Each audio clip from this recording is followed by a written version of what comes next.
All right. Hello, everyone.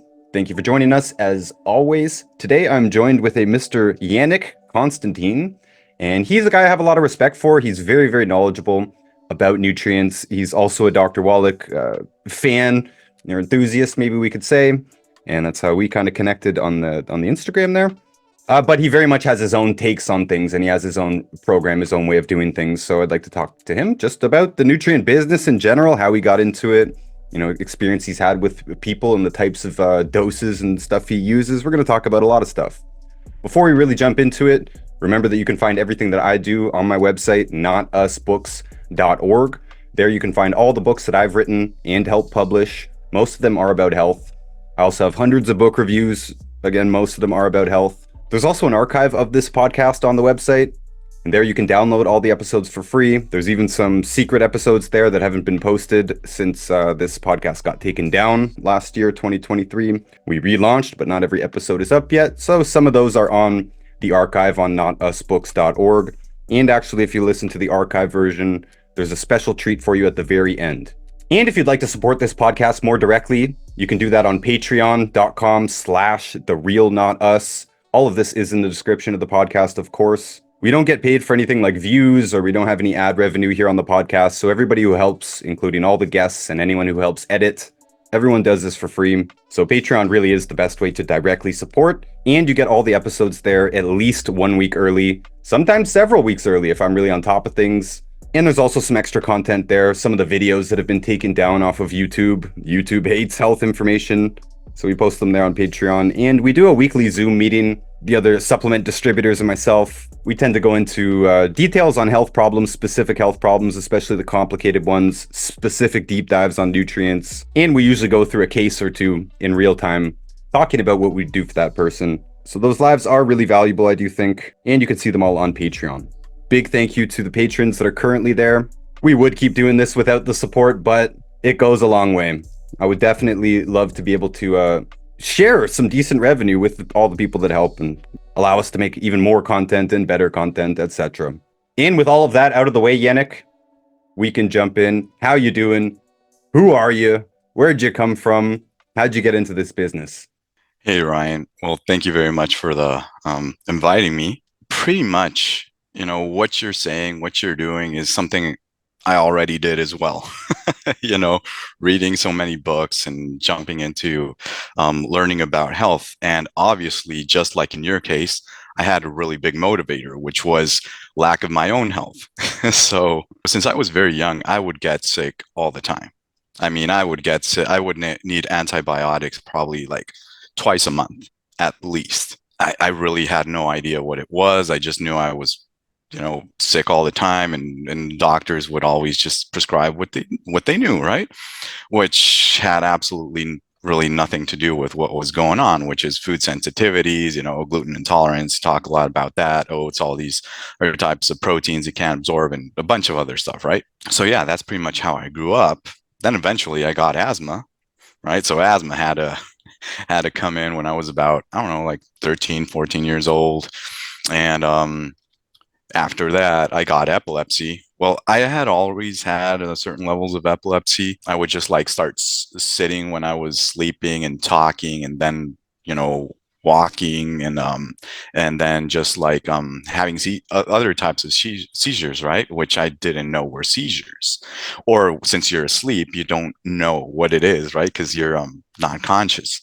So it used to happen more there, and it just like kept on going into my 20s. It got really bad. I was working for companies. I started becoming independent, and I was more into investment and trading and other type of stuff. But there was a point where I could not function at all. So, What age do you think you were around that time? I was about 27 years old. Right now I'm 37, but I was 27. It started getting really bad. Probably when I was 30. No, more like I started like reading and learning before I,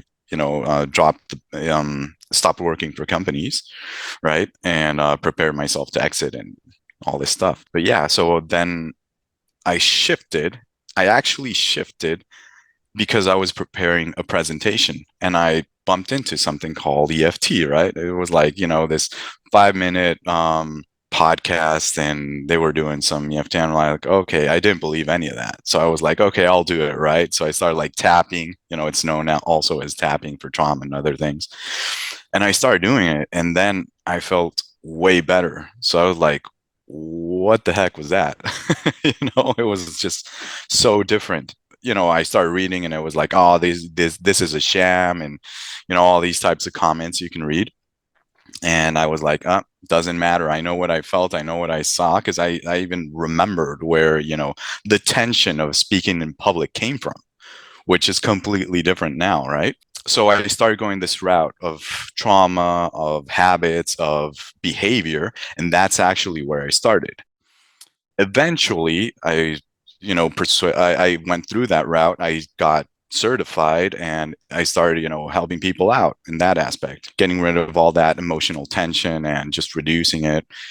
After that, I started bumping into certain cases. Oh well, first, at a certain point in time, I started eating completely different. I wasn't just on the behavioral side of the, okay, what you can say, how you can do things differently, et cetera, et cetera. I pretty much got rid of oils, cooking with oils, because I had severe like heartburn. I always had reflux, right? It was constantly, I had to take like two, sometimes even three, like omeprazole, iron pump inhibitors.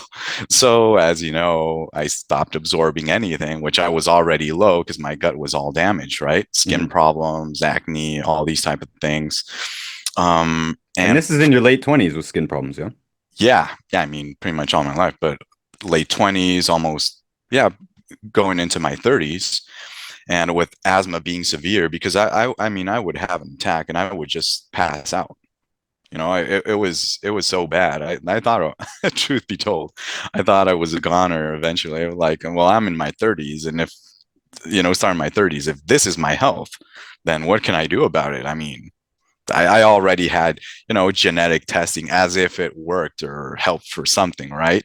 Because no one understands epigenetic. Well, not in those circles, and mostly in Mexico, because I lived in Mexico City, right? So it was like, it was just a huge change when I changed my eating habits for starters, right? So I dropped the gluten.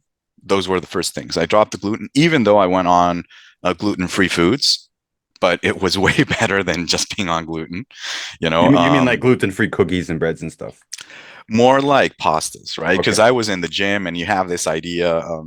Something I do not share is the calorie ideas. I mean, yes, you do produce calories, but eating one doesn't mean you'll get one, or the same metabolic process, or the speed, or accumulation of metabolic waste, right? So all these types of things, which I consider now, but in any case, just getting rid of the gluten, it made a huge difference, right? Or the oils, just not cooking with oils. I started cooking with coconut oil, and then I shifted to ghee, because I don't recommend coconut oil anymore, right? But in any case, it's way better than all these other seed oils, which are really just made for lubrication, for submarines and stuff like that. So at the end of the day, it shifted so fast. It was so quick. I mean, in 2 days, I did not need like omeprazole or pantoprazole or all these medications. It was Two just, days of switching the oils? yeah, 2 days. That was it. Just 2 days. There was a point where, I mean, it was like ups and downs. I didn't have energy. I would also start drinking a lot of alcohol. I remember that. I mean, yeah, in Mexico, there's not like this way of controlling that stuff. But in either case, it also has to do with deficiencies at a point, because you start going from this liquid type of sugar, right, with this numbing effect, and then you go for salty and sweet things, and you just like go, from one to another, and getting out of that without nutritional, well, getting your nutrients in, especially some B vitamins, for example, then, I mean, it is so complicated, right? But going back to where I was at, it was very quick to change. It was drastic. I wasn't even supplementing. I didn't even know about that stuff. And I continued studying, and authors on functional medicine like Dr. Perlmutter, which had a really good book, Grain Brain. Grain Brain And is a great book. It's a great book, and at the time, it was really good, right? I think the second one was Brain Maker, which was pretty good. I mean, had some good ideas. Last one I didn't like at all. Acid Drop, for example. He just took the work from another author, which had really done that stuff, and well, anyways, not to go too much into that. At the end, I started seeing trauma clients that would not be able to shift emotionally, and they all had something in common. They were all taking meds. If it was for diabetes, metformin, if it was for any other type of medication, especially like clonazepam or all those benzodiazepines, which really just sedate you. Nope, right? But they were just so stuck, and I was like, what the heck is going on? So at this point, I was much healthier. I wasn't even having seizures. I wasn't getting sick. I had no asthma, right? It was, in that aspect, it was really quick. I didn't even get to supplementation. When I did, it was just a huge difference, and it took a few years, and I just kept on changing. And I was like, where do I plateau, right?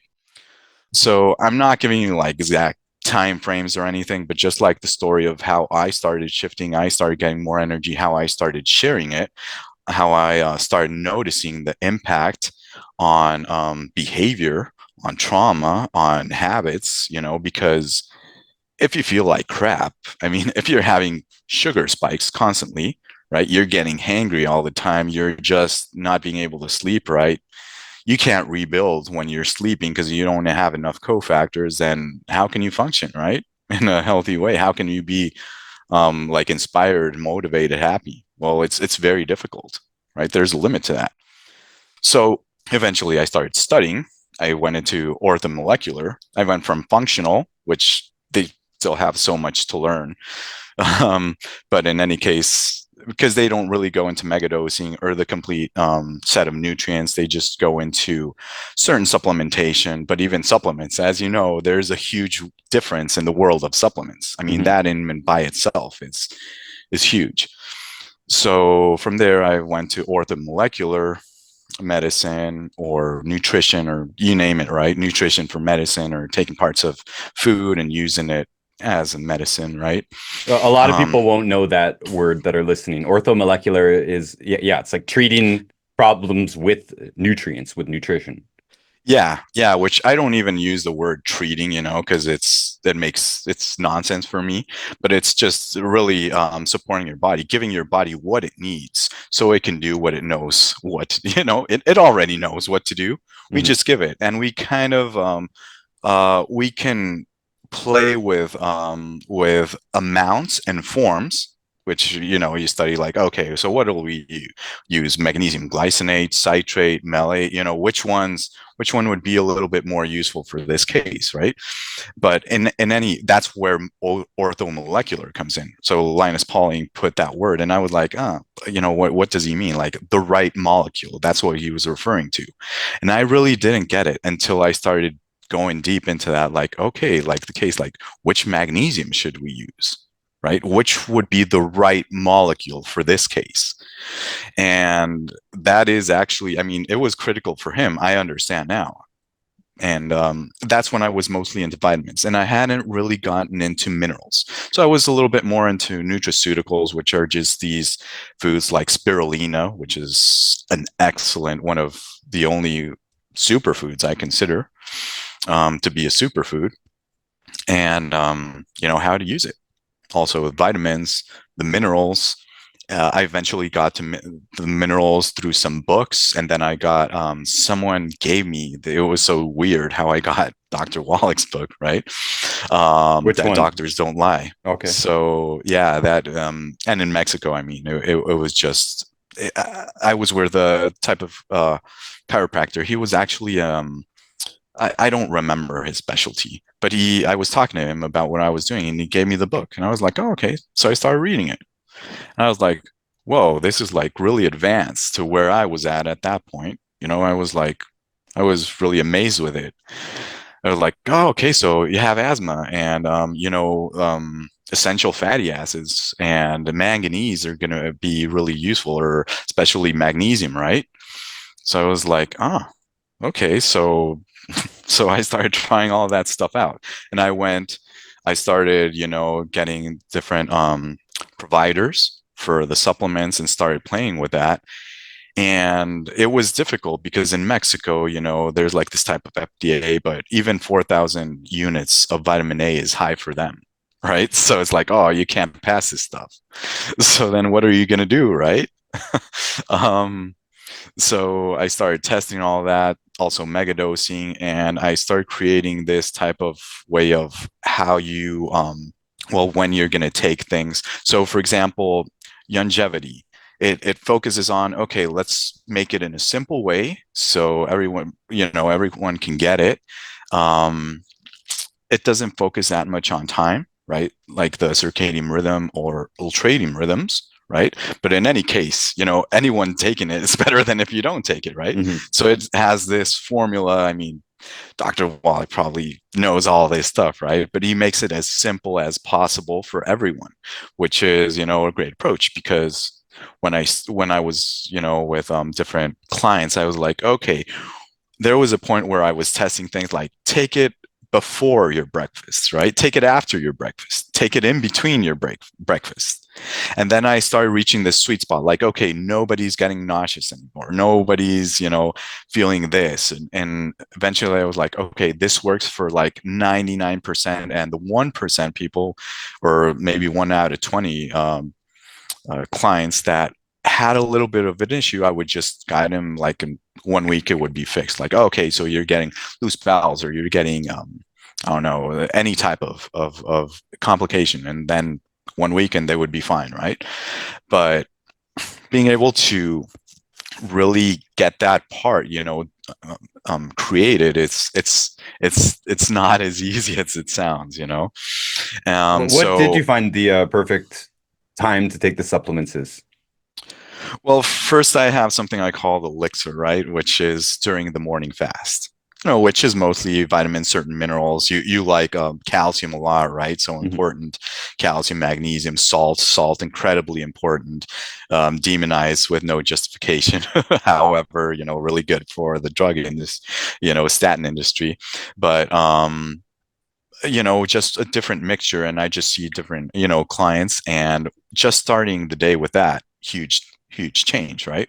So what they call intermittent fasting, I do apply it, or what would be called, technically time restricted feeding, like 8 hours window or 10 hours window of eating. And I start like mixing all these different aspects in lifestyle as well. So when you take it, at what time you take, because I use a lot of capsules and tablets, Hmm. but as you know, it's very dense for the stomach, and you might get nauseous or things like those. So I start putting it like halfway through your meal, and then it changes, right? So I go into all these different aspects of how, when, other forms that are really, I've never read about that, like in general, like when should you do this? Dave Asprey kind of went into that. I think he's good at a lot of things he does, for example, but there's a major point I don't agree at all with him. For example, when he says, "Oh yeah, I mean, he was going into the don't sleep as much, you can hack your way out of sleeping," and then he kind of like backwalked it. And to a point where he doesn't mention it much because most of his business is like stay away, be very productive when you're awake, right? But you can only be productive if you sleep and repair, right? The wear and tear. Of course. Just like when Dr. Wallach points out that there's all these people that die when they're doing physical activity. So this is important though. For example, I used to go to the gym a lot, just like you did, right? But I started getting sicker and sicker and sicker. And I was like, what the heck? This is supposed to be healthy. So why am I getting big, but I'm getting a lot sicker, right? And Yeah, I I would was eat at my so much. worst when I was the most jacked. I was at my worst health. It hurt going up the stairs. Same thing happened to me. I was like, seizures. Just I started getting 3 or 4. I doctors would just like give me genetic testing and give me another medication. Then I got into antipsychotics, and I was like, what the heck is it? Why am I taking antipsychotics? But they don't have another tool, so they would Hmm. just give me stuff, right? Um, but then I learned, oh, okay, so I would eat a lot of tuna, right? Oh, well, tuna is full of thiaminase, right? So it's Mhm. destroying your vitamin B1. It's full of mercury, right? So Unless you cook it, you can cook out the thiaminase, but yeah, many people are not. They're eating it cold. yeah, but most people like me, I was just like, I was in my 20s, taking my can and just eating through it, after the gym. And there was like, oh, well, if I just consider this as calories and protein, there shouldn't be a problem, right? Well, yeah, when you go into molecules and you go into these forms, well, it changes so much. So, in general, I just finished up devising this program where it has the behavioral aspect, the nutritional aspect, but also lifestyle. So you just the basics, right? Okay, so you need all your essentials, even if they're considered right now officially so or not. Just having all that, all those different minerals, vitamins, and also food factors. I also like using adaptogens a lot, right? I also like using certain antioxidants in a certain form, right? So it gets to your brain because I have this brain based focus, right? Really focused on that aspect. Focused on, okay, if you exercise, how?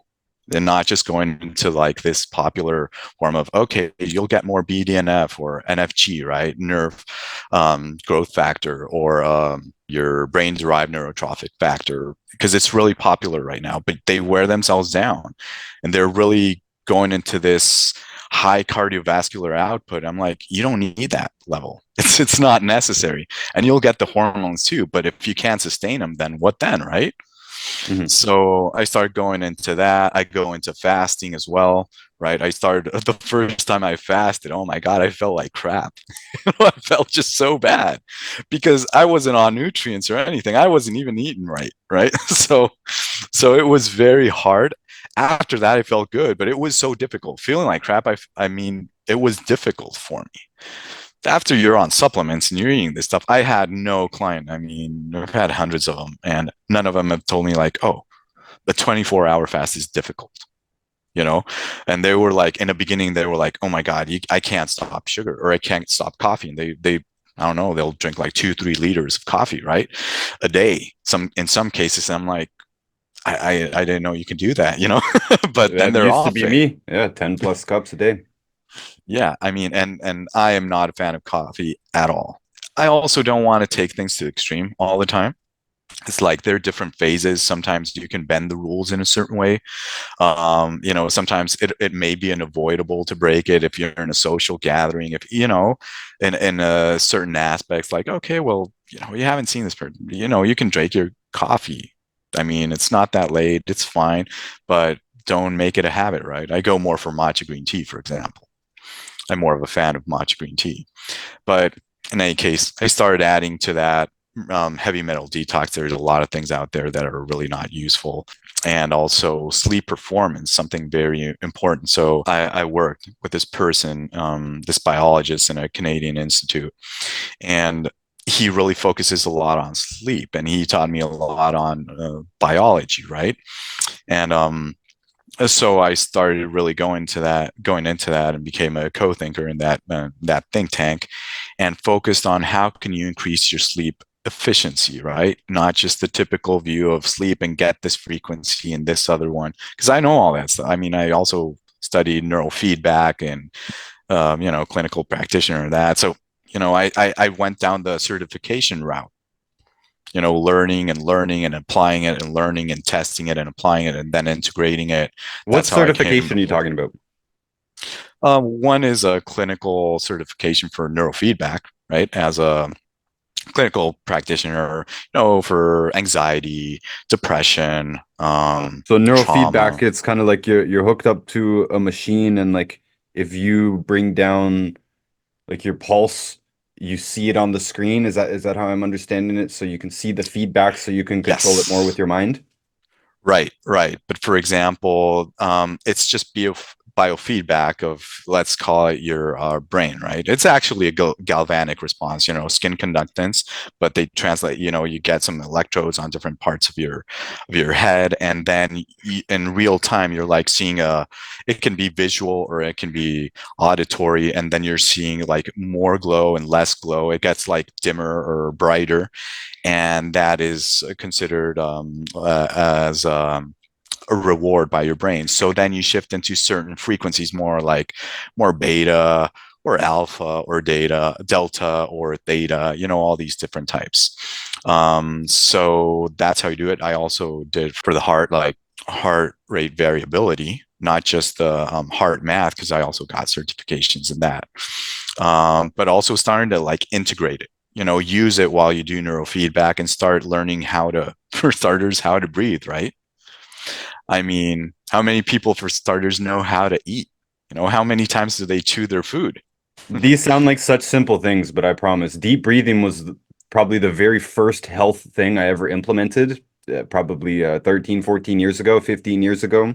And just stopping what I'm doing, or maybe not stopping while I'm doing it, while I'm walking, while I'm waiting for the train, stop and breathe the entire breath in through the nose, big deep breath, fill the entire lungs, expel them completely, and repeat, 10, 20 times while you're doing it consciously, because as soon as you stop thinking about it, you're going to start taking shallow breaths again, most likely, especially if you are stressed or in a hurry or whatever, emotional for any reason. You're going to start taking very shallow breaths, which starve yourself of oxygen. You're not using half the lungs, maybe even less than half the lungs.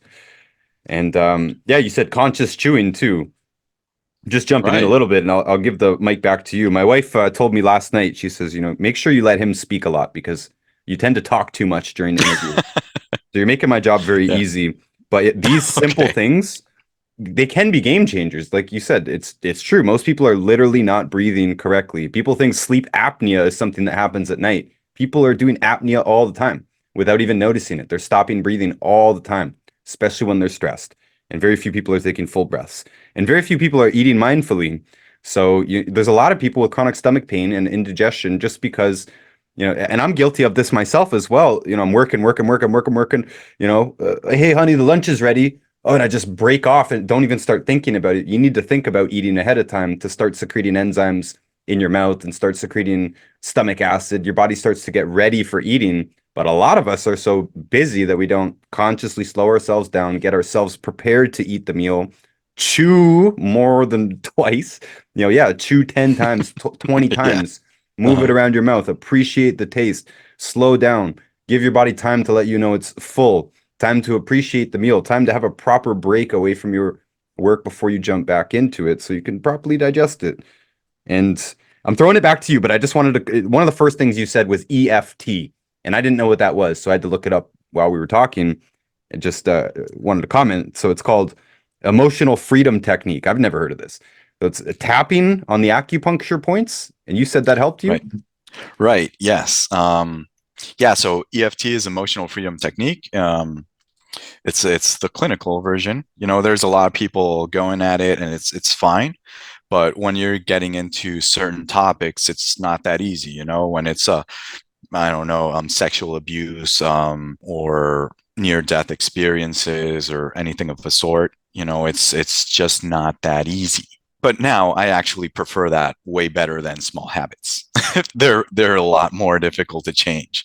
So emotional freedom technique is pretty much you tap on certain acupuncture points where you can check it with a galvanometer, and it's like, oh, so the skin conductance electricity here, it's different. You can measure it. It's very easy. It's very.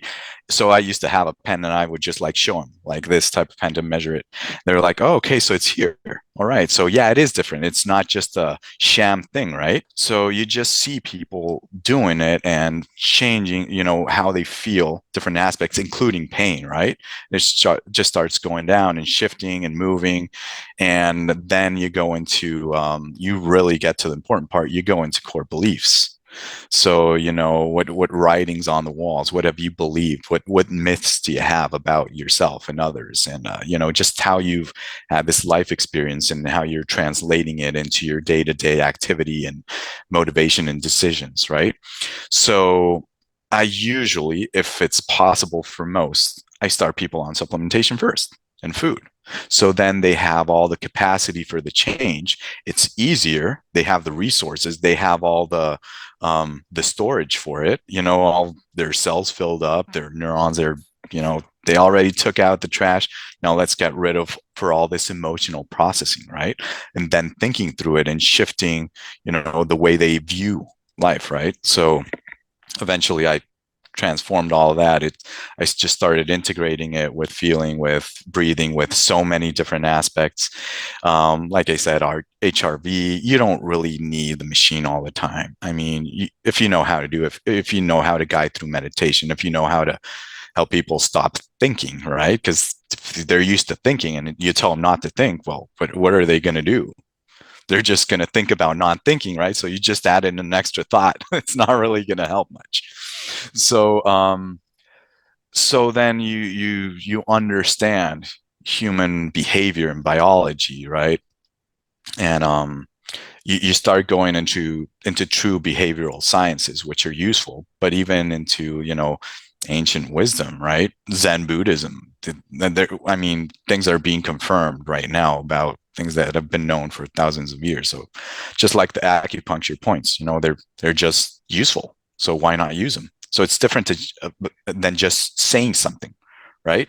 So emotional freedom technique, that's my main way to start shifting a lot of aspects, especially all of your, memory, registered beliefs. So that way it's not just nutrients, right? Nutrients. So the good thing of it, it'll shift your patience. You won't be as irritated. You'll have more concentration capacity. But if you have a certain pattern where you use it, you go overboard, then you can't stop. So I've had people get promoted 3 times and then they become depressed because they're completely drained, like 3 times in 2 years. And before that, they were like just so stuck. Or I've had people that I don't recommend, like they're doing triathlon, right? So I have clients that I tell them, for example, this is just the supplementation part, but they're depressed, well, a woman, 40-year-old woman, depressed with one child, wants to run, do these things. She can't anymore, just flat face, no emotions. And then she starts taking all this stuff. I highly recommend not to do triathlon, all these types of marathons, anything, right? And she does it, but I say, well, at least she'll be protected, right? Well, yeah, she went on to become a champ, right? A jiu-jitsu client, same thing, right? So you just see it once and again, your body starts gaining this capacity to perform, right? We're a form of animal, we're mobile, right? We have to move, do things, we perform. And you just start putting all that together, but you still have the motivators, the drivers, right? So why am I going towards this good instead of this one? But going towards this is creating so much frustration. So if you get into supplementation, then you might have an extremely high drive for it. And now you have more energy, right? But now you're just going in that rat race like really quick instead of going slower. So that's why the behavioral aspect is so important. I use analogies for that. I use one that's called the body vehicle for more the nutrition, certain aspects in lifestyle, supplementation, mega dosing, all this, as well as, fasting. But, it's really just a way for people to understand it. And the other would be the driving skills, right? So how fast, imagine you have like this old car, like busted Volkswagen, or you're going at 40 miles per hour, and then you get another car and it's like you get a Mercedes and you're going at 100 miles per hour and you don't know how to drive it. That's something I use to explain. So there's a certain pace to doing things, and so I really have to take it, put it together, not just supplementation, not just food, not just these lifestyle habits, but also, beliefs, why you think that, for example, going into food, like why would gluten be healthy, right? Or, I mean, it's not even the same plant that it was before, right? So in a way, you fix one problem, like starvation, at least when it comes to like macronutrients, but you create another one. So I call it invisible starvation, right? So, oh, I don't have the nutrients. And then I get this pica and munchie behavior, right? Yeah, starving with a full stomach. Yeah. After Thanksgiving dinner, you're going to the refrigerator looking for more. Yeah. Yeah. So, this as well as behavioral, right? Displacement activity. So, a lot of times you're not just eating even for the munchies. You're eating because it's displacement activity. You have to reduce the stress load, and you have to, even if you're chewing or you're doing other types of activities to reduce your stress levels, right? So when you start putting all of that together, it's like I always ask, okay, so what's your major craving number one, right? And then that leads me to what you're missing more. Is it more electrolytes? Is it more of a, chromium B, B complex, you name it, right? Or is it also, are you looking for that hard type of food to chew on it and, like, reduce stress? Well, that food, their favorite food, could also be their top allergen, right? It could, it could, yeah. And well, typical foods. Why are they favorites? Why does dairy produce this type of relief? Why does gluten or gliadin produce this type of, even craving more or a certain level of relief? Like short lived, but it's worse after that, right? But sometimes it's not always just that. I mean, sometimes it can be like, so why are you going for an equivalent, like a type of sweet where they are not thinking about calories, even like fruit, an equivalent of a certain fruit with another tropical fruit. So why go for this one instead of this one?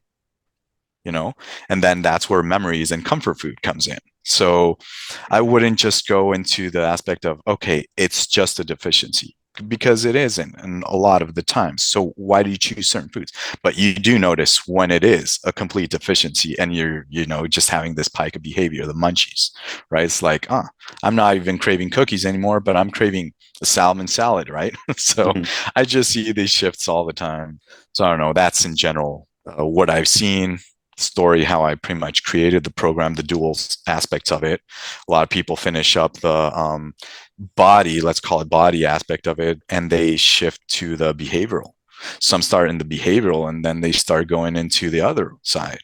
But, I don't know if you'd like to talk about cases I've seen, or if you want to jump in, because now I'm doing a lot of the talking.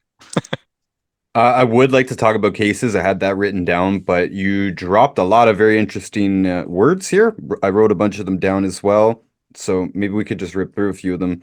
Why I don't recommend coconut oil either, but why do you not recommend coconut oil? Why did you change your mind so abruptly on that? Okay, so there's a lot of people that are sensitive to coconut. I became sensitive as well. Then I started, working with some labs like Cyrix Labs, and other labs in Mexico, just doing food sensitivity testing. And it was like, well, there's so many people just sensitive to coconut. And then you think, okay, well, were there, is there the possibility of us being, as tropical mammals, capable of getting to these type of oils in any way? Well, not really in significant amounts, not even with nuts and seeds. I mean, there's only one that I do recommend, but so coconut oil, for starters, we wouldn't be able to access it. So it must have an impact on your health.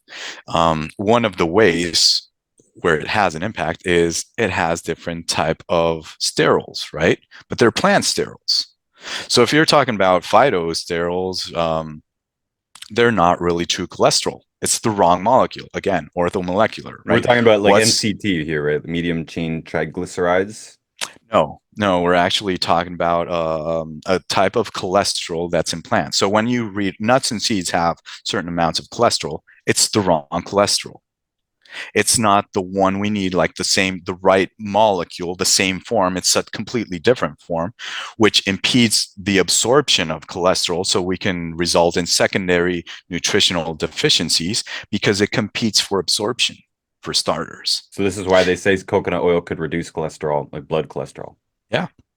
And you do get to absorb maybe 2% of it, and then it gets into the cells, and then you'll have issues with cell membrane fluidity, and then you'll have issues with having the cofactor, enough of the cofactor to produce sex hormones, which also impact your brain, right?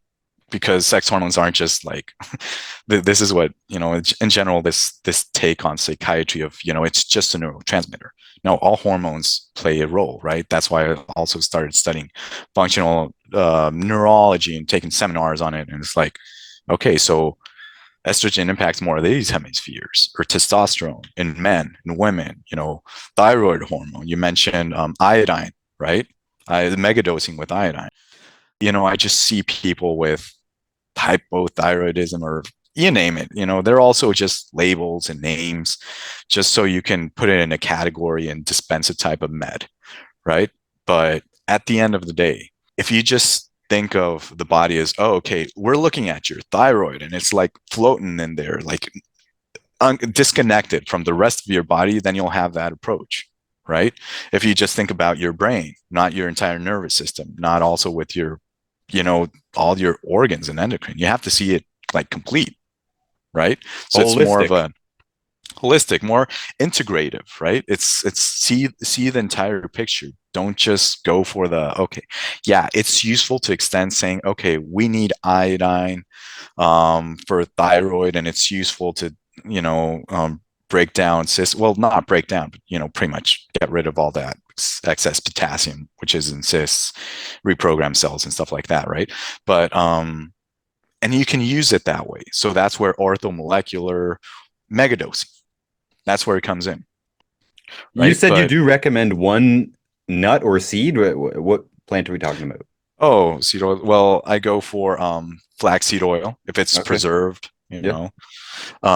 because mostly for the omega 3s, Yeah. because it's very difficult. It is very complicated to really get to them with the typical foods. And I mean, I see sometimes I give out free sessions, or I tell people how they can do things. Mostly because some people can't even pay supplementation in Mexico. They can't pay for anything. So I'm like, go for organ foods or go for this, and just by doing this, you'll have a huge change. So I just consider that. But flaxseed oil also something I use and I consider, because it's really expensive for a lot of people. Go grass fed. Well, yeah, right. You get the ratios in grass 1 to 1 or 1 to 3. So of course the cow is going to have that ratio in the body, because it requires it to produce the rest of the fatty acids, right? As opposed to like a cow that's eating grains and all that junk. But in any case, if you can't afford it, then what can you do? One of the easiest ways is that way. So I really had to think about ways to get everybody, so it's possible for everyone to have an improvement in one way or another. Yeah. So coconut oil, big no for me. Just like don't go for it. There are a few things I haven't been able to really, resolve. For example, okay, if you're low on cholesterol and you are sensitive and allergic to eggs.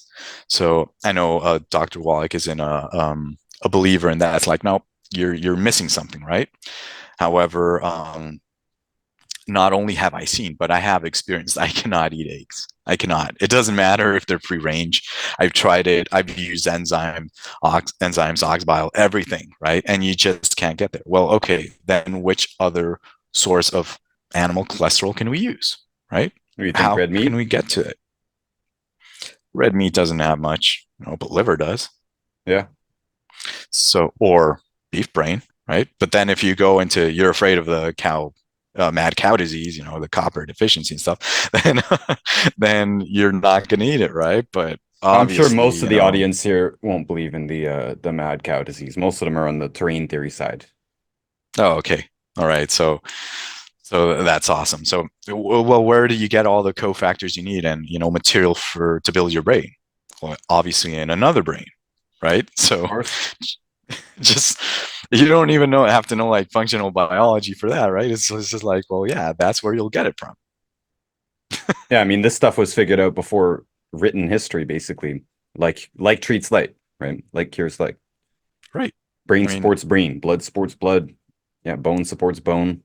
Fix bone problems in animals 1,000 years ago. and we Um, would eat the entire animal. When right? they would eat the entire animal, get the proper balance of all the nutrients. You said two things about sleep. I think we should touch on. You said the word sleep hack and how that might be overrated, and I agree. I could chime in with my story on that too. But also, you said sleep efficiency. So, what do you think about this? How much sleep do we need, and what's with this? Can we really hack our sleep? Can we really get by on 6, 5, 4 hours? Hell no. Um, uh, well, some people do seem to be able to respond well with less sleep, but can they do that for their entire life? Or are we just taking a like a short-term vision of it, like a narrow time of space? Like, oh, okay, so we studied this for 3 years. Yeah, did he study it like for 70 years, an entire lifespan? You can't do that. It's too long for humans, right? That's why we use animals. So pretty much, can you hack it? Well, I don't think it's a thing of hacking. It's a thing of improving your efficiency. How well do you sleep, and what's the function of sleep? Why do we sleep other than just memory consolidation, right? And I mean, just think about it. If you're sleeping, for starters, you're lying down, right? You're not going against gravity, so you're not draining yourself. I mean, it's just so basic. Have you ever heard anyone take that approach? It's like you're not using energy and resources. Mhm. So then you have the energy and resources to repair. First, you need the cofactors, right? Nutrition. You don't have it, you can't do it. You're going to be sleeping a long time and you're just not going to get there, Well, it could cause right? insomnia too. I mean, calcium, magnesium deficiency, B vitamin deficiencies, these by themselves, vitamin C, you could be having terrible sleep if you're lacking any of these. Or if you have a more Right. secondary problem, like a thyroid problem or some other hormonal problem that is itself caused by a nutrient deficiency problem or a nutrient imbalance problem. Yeah, that could Yeah. easily screw your sleep up just alone. It can, and it does, because I mean, just think about it. Why do we sleep? We've got wear and tear throughout the day, right? Then we have to repair it. So you need the material. But if you don't have the material, you'll have problems, like you said. I mean, you can get insomnia, right? You've got low blood sugar, and then you'll spike up your adrenaline, cortisol. You're going to have all of these issues. And then you can't go to sleep, or you wake up, the dawn effect, or you name it, whichever name you want to put it on it. But in any case, what can you do about it? So nutrition will always help. Knowing when to eat, what to eat will make a huge difference. But after that, you go into behavioral territory, right? So how many hours, right? So it seems like sleep cycles take about an hour and a half, right? So you need several of those. Can you just put a certain number on it? Well, no. Can you put a certain number on nutrients forever? Right? You do more physical activity, you need more, obviously. So you have more wear and tear, you need more. They're just like kind of these ways of thinking where I think so much of the study in academy and academic, approaches just like studying for studying and just took a life on its own, and it's just like money based, and people aren't really looking for simpler ways. It's just, and they're going too specific, Lost in the so just details. general basis. Yeah, they're going too far. How it happens most of the time isn't that useful, and we will never know. Like a hormone, right? Is it just the iodine? It's just iodine for thyroid hormone. Is it just the hormone? I mean, we have a bunch of hormones at the same time. Or are we just imagining as if it's only one hormone, right? So that's why I use these functional like indexes, like, okay, how do you feel? This is what you had. This is the pain. This is, how do you feel with this? Oh yeah, I don't have it anymore. Okay, so even if you had the biomarker in one of the lab tests, but you feel great, who cares? you know, that was your goal, to feel right, not to have a certain number, which you're just taking a statistic, a population, and you're trying to really say, oh, this is healthy. But if you notice, there really is no scientific like definition of health. Like what is being measured. You need parameters for that if it's science. We're just taking a norm and we're contrasting that and we're assuming what health should be. Well, not us, right? But the World Health Organization or these other approaches. So they're really not into health. Health is not their business. Disease or symptoms are.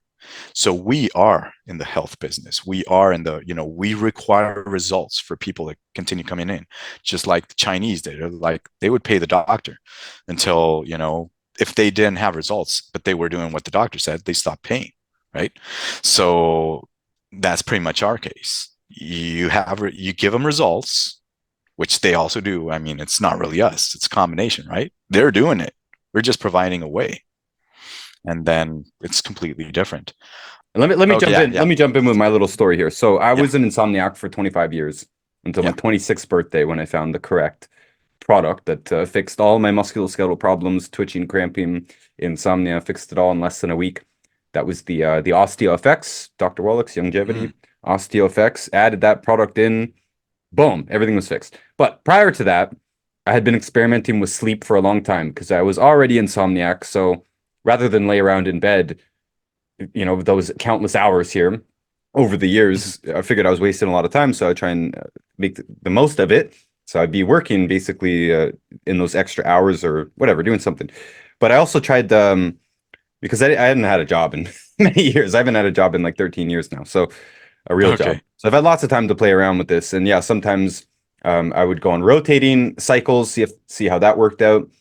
Stay awake for 8 hours, sleep for 4 hours, wake up for another 8 hours, and you end up being awake for a lot more time. But I tried this for years. I did rotating. I tried to get it down to as little as I possibly could. I thought in theory maybe I would be able to go down to an hour, hour and a half, 2 hours, right? You said the sleep cycles, they don't last that long. And this is me naive in my early 20s and stuff, thinking that I can hack this, that I could, if I was so tired because I've been up for 22 hours, that if I only gave myself 2 hours to sleep, that my body would force myself into deep sleep and it'd be fine. And what I found was that I could actually stabilize it down around 4 hours a night if it was the exact same 4 hours. It had to be so scheduled in, like 12 a.m. to 4 a.m. That's it. If I was too late, too early, I would miss it. I would end up sleeping for 9 hours. It would actually Mhm, be a great restorative sleep because I was so sleep deprived. But I was yeah. also trying to get a lot done here. During this time specifically, I was working at the University of Sydney, so I had a huge, huge workload and tons of stuff to study. Was not even in my field, so I had to catch up, and I could use 20 hours a day. But as soon as I went down below 4 hours, yeah, it was definitely catastrophic. I think the one time that I was able to actually do 1 hour, it totally messed up. I That next day I ended up sleeping for like more than a day straight, just totally crashing. Anyways, now I believe 9 hours. That's actually my target. I rarely hit it, but it's the target. Even if you spoke to me last year, I would have said, yeah, 6 or 7 is my normal. And I would feel weird. You were talking about the mind too earlier, right? Behavior and all this. So this was a big change Yeah. for me. I'm on that on the grind tip, right? You gotta work yourself to death tip. Basically, you gotta crush it. And I still am Yeah. kind of, but you also gotta relax a little bit, or that will kill you. It'll crush you, right? You won't Oh, last yeah. very long. So last year, even this exact time last year, if I didn't wake up at 4:35 a.m., I would feel guilty. I would feel bad, and it's still I was only ended up getting 6, 7 hours. It just wasn't enough. But then I finally read a book. It was called Lights Out, and they were talking about this. You were talking about circadian and stuff. They were blaming sugar and blue screens, basically. Too much sugar and too much screen time, screwing up everybody's sleep. And mentioned that you got to regulate all this stuff. But anyways, that book talked about 9 hours being the optimal, at least 8 to 9 hours. So that might have been six That months seems ago. to I be the read that. sweet spot. Yeah, fully 9 hours. shifted. Now I'm no longer feeling guilty if I Mhm. if I don't wake up super early. This morning I woke up at 7 a.m., but I went to sleep at 11 past 11. A little bit too late. I'm kind of messing my schedule up here, but still, the point was I got the 8 hours. I felt fine. And even though it was 7 a.m., I didn't feel guilty because if you do feel guilty about what you're doing, I mean, it's a really subtle but insidious form of stress, I think. And I think a lot of people are carrying around a lot of that stuff all the time, really stressing about what they're eating and supplementing with. They've got this whole health anxiety, basically, And there's a few different names for it too, but some people are really, really caught up in that so that they're doing all these healthy things. They're going to the gym and they're doing acupuncture and yoga and they're being mindful and they're giving themselves me time and self-love and self-care. But they're thinking so much about it and therefore stressing so much about it that it might even be doing more harm than good. Often those same people can be tricky cases to actually help them out of their health problem. Yeah. Yeah, I completely agree. That's where I said, like, okay, so if you don't kind of like guide them a little bit with this pattern they have, like it becomes a I'm healthier than you, right? Then they start like that's the competition, right? Oh, do you want to be healthy or not? I mean, why do you want to be healthy for starters, right? So longevity is right this idea of being young and living longer, but is it that important to live as long? So that's where it comes into this: are you living a fuller, happier life or not? Or are you like you said, like draining yourself into living a type of life which you believe would be, in this certain way, and you're just stressing out so much that I mean, you'll get you'll just snap at a point. It doesn't matter all the nutrients you're taking because you're using it in such a way that you're bringing yourself down, right? And then you need more sleep, right? Hmm. Because there's not just 1 hour. I mean, everything's moving, right? So let's set an example, right? You've got issues with your brain, right? You've got issues with motor coordination, and you don't have enough energy. You don't have enough thiamine, right? And then you're like, okay, so I need more thiamine, or I've got this up, or I've got Wernicke, or I've got, you name it. For starters, you have more damage, right? So there are cells there. It's not just happening, right? It's not just calories. You've got molecules that are produced that the cell chooses to do. And if it's possible to do so, right? Genes don't turn on or off. It has to do with environment, right? The epigenetic approach, right? It's not just the cells, it's everything that's going in there, the internal chemical environment. And then you've got more waste. And then that waste also has to be disposed of. That happens when you sleep. So even what side do you sleep on, right? All these types of questions, what would be, better? And like you mentioned, like blue screen, blue light, right? And screen time and all these fear of missing out and just things that we've started doing. For starters, I mean, having electric lighting, it didn't just shift the nutrients that would go into the gardens, right? It also shifted our entire behavioral pattern. So we produce more, we're awake more time. That requires also more efficiency in sleep, being able to repair in a certain amount of time. So you need certain factors. You need the chemical factors, right? You need the atoms, right? You need those nutrients. You need the vitamins, the minerals. You need time to produce it.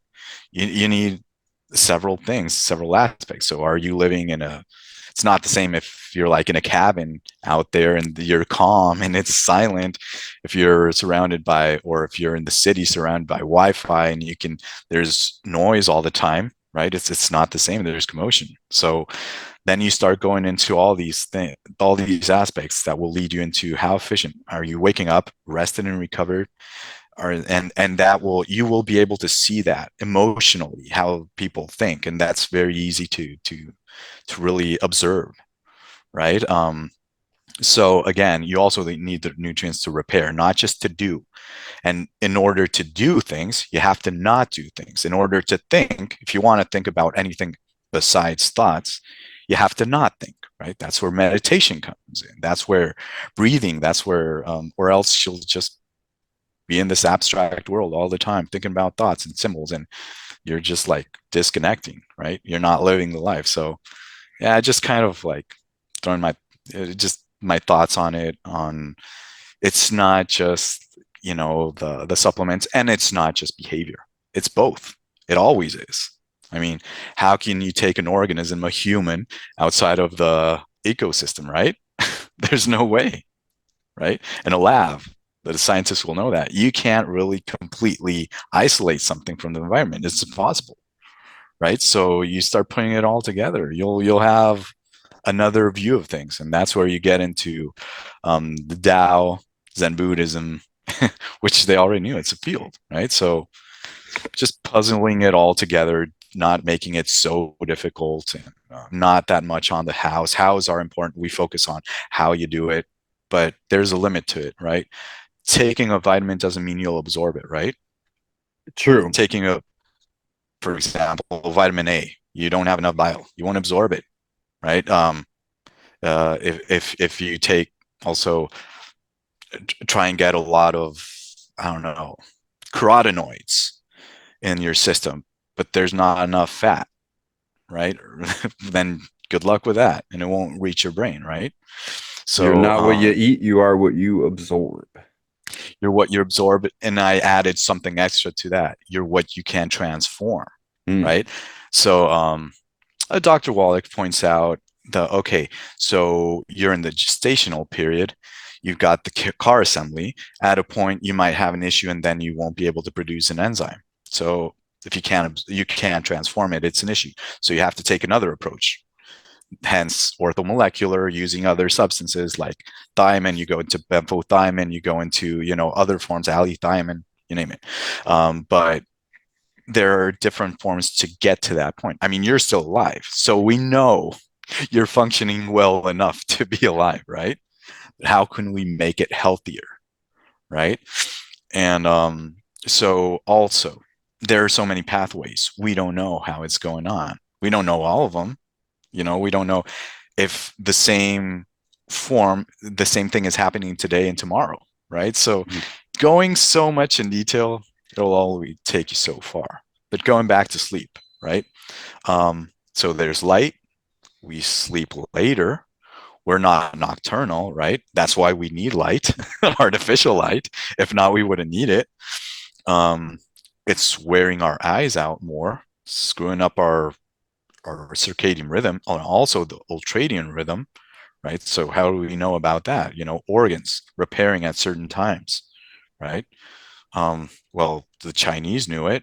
Right now, with even jet lag, we know it. There's some studies, not that much done yet, but you just start seeing like, what did we do before, you know, and what are we doing now? Well, there's no, at least with land animals, there is no correlation. There's no species that comes anywhere close to us in having, 16, 18 hours of constant activity. That does not exist anywhere. Even look at a hyperactive animal like a squirrel. It still spends most of the time doing nothing, right? Just Yeah, doing nothing. And it doesn't have any of the stresses that we have. It's looking over its shoulder and whatever, but we have this, we're expected to have this 16-hour day that's just loaded with activities. We're supposed to learn, we're supposed to grow, we're supposed to exercise. It's so much. Absolutely nothing even close. Maybe in the sea because, fish and whales, they got to keep moving kind of sort of. They got to stay so they got to be able to wake up really quick, but yeah, there's no animal that comes anywhere but close they're to us. not going against gravity. We They're are. not going against gravity. That's true. They're in suspension. And yeah, any animal. Look at your dog, look at your cat. It just spends so much time sleeping. Obviously, it spends zero time thinking about the stuff that we think about, like, how we're judged by others and how we look and all, trying to keep up with the news and your favorite sport team and just there's nothing even approaching this in the animal world. There is no natural correlate. And whatever we used to act like before civilization, it also would have not come close at all. I've lived in the woods. I don't know if you have, Yannick. There's a lot of time to sit around and just do nothing. Just do literally nothing, looking at the clouds, looking at the Enjoy, fire. right? Yeah, waiting for something to cook, waiting for a rabbit to come by. I don't know. It's a totally different life experience. And you spend hours figuring out your meals and your wood, your heat, not whatever, but still there's like 14 hours of doing nothing in the day. Oh yeah, I'm completely on board with you on that. I mean, what would you do? But then now it becomes a thing of, do something, produce, have a purpose in this way. Hmm. So then you're chasing the proverbial carrot, right? You don't stop. That's why I consider, the behavior so important in the way you view things. More unlearning is key, right? Than still learning and learning and learning and just like moving from one to another because you're still doing things all the time. So, like you said, no other animal we can observe does this except in zoos. You start seeing the behavior. You see animals that are awake at night. So why is this? What's happening? And just like animals, are we in the natural environment? Well, we're not. We're just like them. We caged ourselves just like in a zoo. So in the same way, we have those behavioral patterns and they start getting them as well. Things that do not happen in natural environments, they do happen when we cage ourselves, we isolate ourselves. You sure as hell weren't seeing like a million humans in the woods, were you? No, nobody. And you were connected, and then you've got all these plants and other animals and squirrels, and you would right now people are so disconnected even to food. It's like, since we're omnivores, right? Obviously a lot of vegetarians will have issue with that, mostly vegans, right? Which is a fad. I know a lot of people won't like it, right? But it's we're a carnivore, an omnivore, highly focused on eating meat and animals because of our own evolutionary pattern, right? You can even see it in, the organs with other carnivores where we're at, and then you get into behavioral sciences and all these aspects. I'm not talking about psychology. I'm not talking about, these theories, right? I'm going more into, okay, so observation and understand that stuff, natural forms, not just our human world, right? But anyways, Well, all primates are omnivores. I mean, there's thankfully we don't see too many vegans these days. It's very much out of fashion, but we used to when I first started this business. That was a very very popular take. But yeah, some people think that there's monkeys or apes that are vegetarian. They say, oh, a gorilla just eats leaves, and there's a so-called leaf-eating monkey, but mm-hmm. all of them are omnivores. There's no exception here. Have you what's the hardest thing you've come across when you have like clients that are vegans? There's one thing I tell them: you cannot get this through supplementation. But I don't know if you have a take on it. Well, like I said, I'm not so worried about offending people these days because it is out of fashion. But Yeah. I've talked with several people in the outpatient world, the clinical world, where most places have a questionnaire for you to fill out, a form for you to fill out, let them know what's going on. Are Mhm. you on any medications? What conditions do you have? Do you have a pacemaker? Et cetera, et cetera. And some of them will ask if you're a vegan or if you follow a diet or something like that. And anyways, in private conversation, many people have admitted that if we see a vegan, we know it's going to take them twice as long to heal. We're going to have to book out twice as much time for them. It's going to be twice as hard for that. And I've read this in books as well with other practitioners that are recognizing that, yeah, if someone comes to you with a disease that needs to be healed, that's our job. And they are vegan, it is going to be roughly twice as hard by whatever metric you want to throw at it. It's going to take twice as long, maybe twice as much dosage, and twice as much headache for sure. Yeah. Yeah. I mean, they've just had so much damage, right? So they've just starved themselves for so long. So it takes longer, of course, right? Even some metabolic pathways may be broken down. So this is where it was learned after World War II. People that were in concentration camps. It's not just efficiency, right?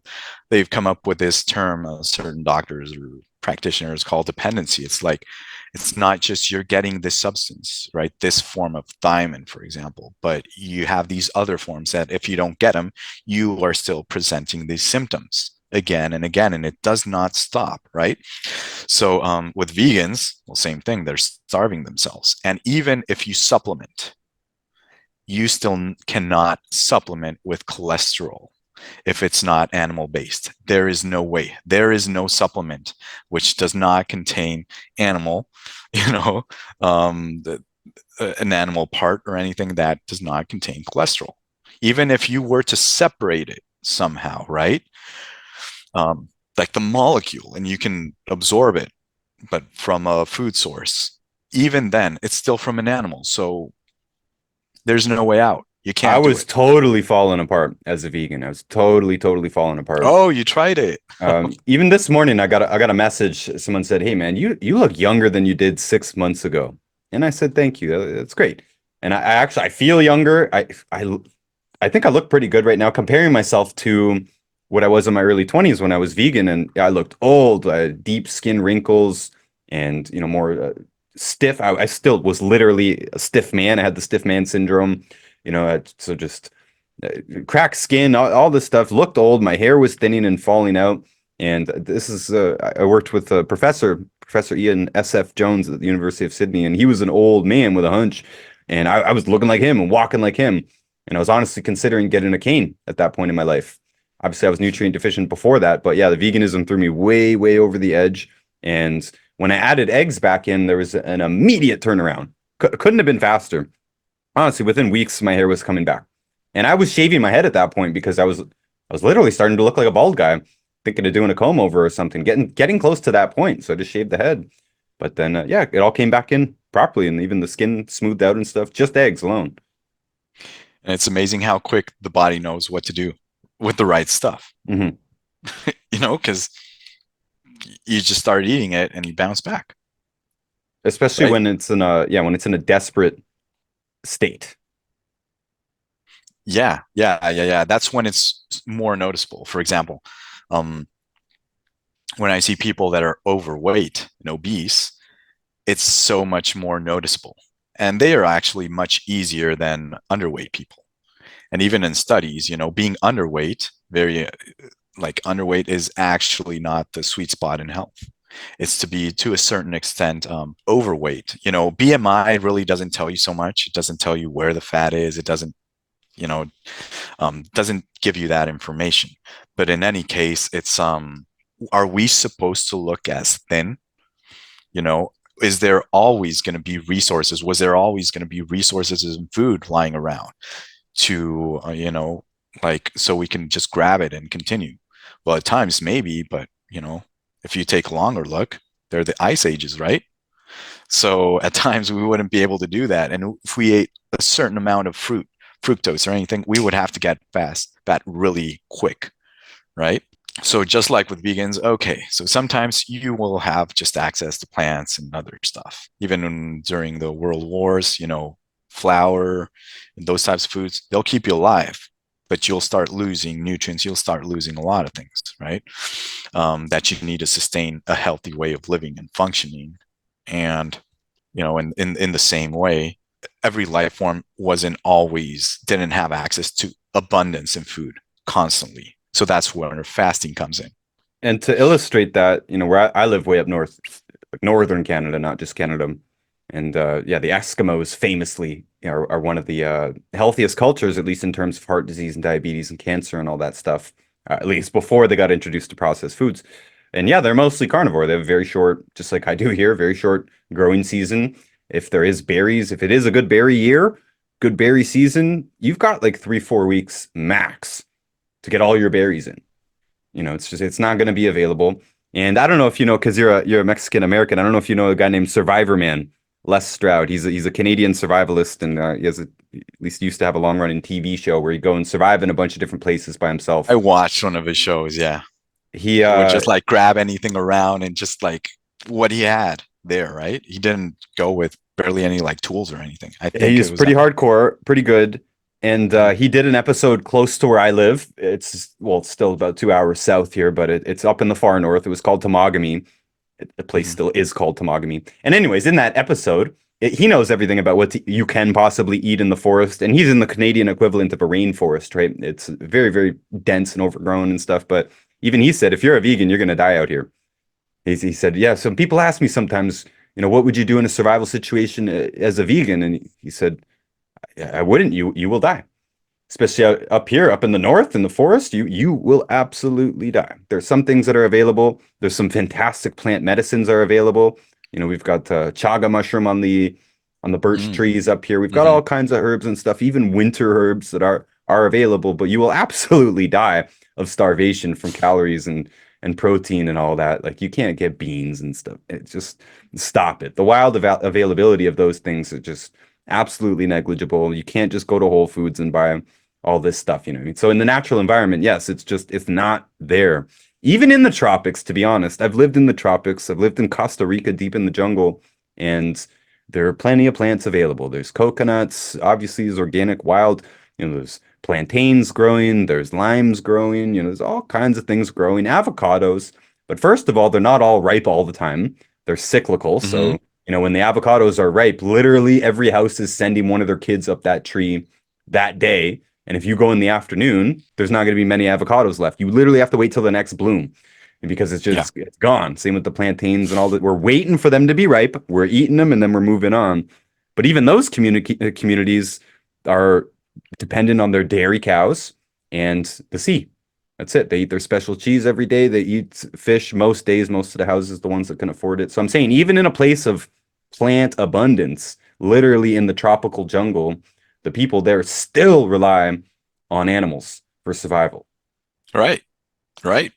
Completely. So it starts pointing towards rhythms, right? That's where fasting is useful, but also, even for example, I use a lot of antioxidants and even vitamin C, mega dosing with vitamin C. I'm not a fan of such high doses that like the ones that are recommended, because you start getting, other deficiencies, or it starts affecting certain metabolic processes, right? Even I forgot the person who worked with Linus Pauling, Strausser. Oh, he also worked with Dr. Wallach. Yeah, Gerhard The Trouser. Oh yeah. Okay, so he was also a critic of it. And I've noticed that you go way up in vitamin C, you start getting more gray hair and stuff. So that can even happen with matcha green tea or certain teas if you ingest too much of it, right? And a certain time, and it breaks down the vitamin B1 and stuff like that, right? So it's like if you were to be in a cold place and you need to oxidize, you need to burn, and you need to create fat. And if you're taking 6 grams of vitamin C in that cold without the amount of food, you'll probably also die. So it's really understanding where you're at, when, also critical, and when to use it. People start having less issues. They're fine functionally, then I reduce antioxidants by a high amount, and I start shifting the amounts a little bit. That's what was pretty much born from experience, because in books you don't see this. I mean, I've also studied hundreds of books, just like you like studying it, and but there's a point where you've pretty much seen the most important of it, and you can update a little bit, see some references, some studies, but you've got it right. So in this aspect, it's like I don't see people like really focusing on the shifts. Even niacin, I mean, they're really good books. I think it was Andrew Soul who wrote one of those books, and a few others that I read, and they're good, right? I mean, it's great to know, but again, they're not natural conditions. Under natural conditions, would we use that amount of niacin? Would we go up to 3 grams? So yeah, you've got schizophrenia, you can do it, right? You've got alcohol issues, can't get glycogen out of your liver, you'll do it. I mean, you can go up, but how much is enough, and for how long? Can So you yeah, we go at wouldn't it we wouldn't indefinitely? need those doses. We wouldn't need those doses if we were in a better condition. You said schizophrenia. Well, that's a deficiency state. So yeah, you need a bigger dose to fill in a deficiency state. Let me just jump in here and point out, since the vast majority of people will be listening to this on audio, and I forgot to Sure. mention that at the beginning, the Patreon people, when there is a video version, it's on Patreon. Maybe some of them will go on YouTube. I posted 2 of them on YouTube, but just saying, if you want to see us chatting on webcams here in real life, you can do that on patreon.com/the real not us. But I wanted to say for the audio people that Yanik here, 37 years old, I don't see a single gray hair on him. We're not on high def cameras here. Maybe he's got 1 or 2, but that's a very, very good sign. This is one of the first metrics I think we ought to conquer in this business. My goodness, actually, I think it's quite a bad look that the vast majority of practitioners, influencers, or whatever in the alternative health world, in regular health world, the vast majority have gray hair. It's crazy. Even though we all claim to know, how to prevent it, still most of them didn't do it. And even for me, you mentioned this last year about the vitamin C thing. I asked you about it, about the mega doses, because I was new to this last year. Been using it with some clients since then, but still, I'm still new to it. But you said, yeah, be careful. It might increase your mineral deficiencies. And for me, the hair thing, why I say that is because, yeah, if the vitamin C creates more deficiencies, like in copper, tin, selenium, that's what Strauser would have been up in arms about. Selenium, he's the selenium guy. Yeah. And I'm pretty sure that's what he was saying. Take too much vitamin C, well, you might be losing more selenium in your extra bowel movements here. So maybe that's a concern. So you said that to me. Watch out for mega doses if you don't need them, right? Because I don't need them. I'm not trying to heal something. I'm not in a deficiency state. So when I started playing around with adding more vitamin C into my regimen, I wanted to see, is this increasing or decreasing the amount of gray hairs I have? Because I do have a few dozen, honestly. And for me, Hmm. I notice it's very frustrating because I spend half my time in Texas and half in Canada. So I go back and forth. And it's like I'm here 2 months and there 2 months or three or whatever. And by the time those 2, 3 months are done, there's almost no gray hairs. I have to relax. It takes a couple of weeks to even get readjusted after a trip like that. But then I go back on the road and I get back home or get wherever. And I notice, my goodness, the grays came back, especially in my beard. I'm always watching them. I can see them literally it takes me maybe 3 days to get home in most cases. And by the time I'm home, the stress, the dehydration, the EMF, all this stuff has caused me a few gray hairs. So I'm not sure if the vitamin C really, really sped that up. Maybe it did, maybe it didn't. I did actually notice a difference with hydrogen water. Right before I left Texas a couple of months ago, we got a full-blown hydrogen water machine. Claims to be the best one on the market. And yeah, within 2, 3 weeks that I was on it, I noticed a significant decrease in my gray hairs just like that. So I just wanted to point out that Yannick, you're being a good example here. You have your hair color, and my goodness, 37 might not sound like old. It's not old, but most of my friends in their 30s are bald or gray or both. Some of them have silver hair and they're like the same age as me. I'm 34. It's silver hair. Some of them had silver hair 10 years ago. So it's actually an accomplishment now to be in your 30s at all and not have gray hairs. Like if you do not take action, that's not going to happen on its own. Even the healthiest people I knew in high school and the gym bros and all that stuff, Hmm. almost all of them without exception are gray or bald or both.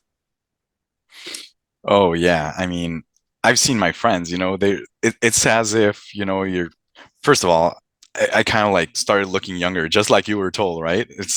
You can see it in the skin, for example, uh that it just people tell me like, what do you put on your face? And I'm like, I just use um like like sometimes argan oil or wheat germ oil, but that's pretty much it.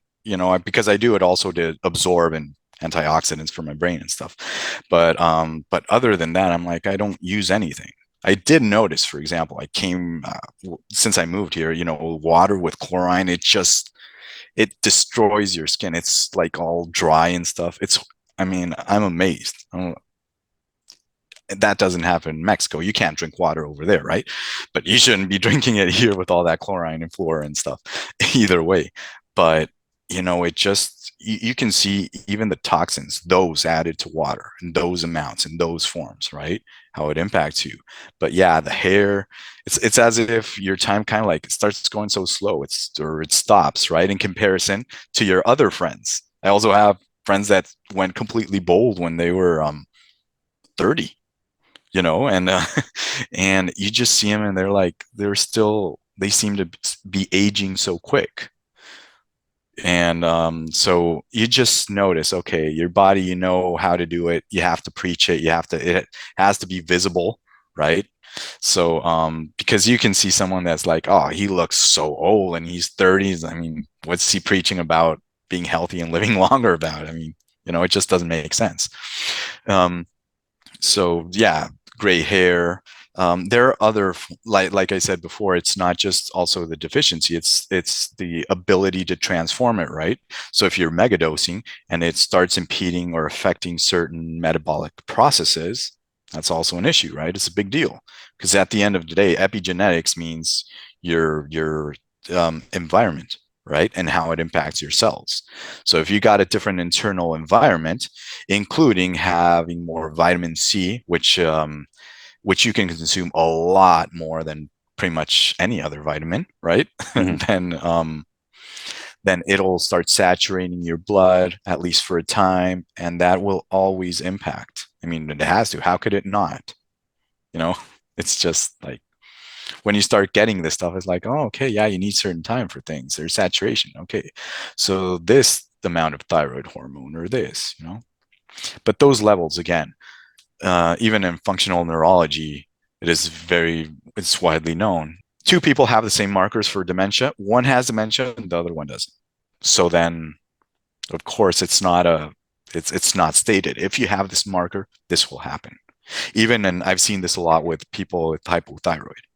So I don't know if I should go into like those cases because I think it'd be worth it to talk about them. I think we should, but I think you should give me a minute to tell the audience here about my good friends down at the American Biodental Clinic in Okay. Tijuana, Mexico. There's a lot of people out there with a mouthful of metal and root canals that need to be dealt with and need to be pulled out, reversed, fixed, whatever it is. And you need a good holistic dentist to do that. I'm sure there are plenty of them in America. I just don't have any to recommend. And generally in America, it is a lot more expensive. Yanik, you maybe can back me up on this in Mexico.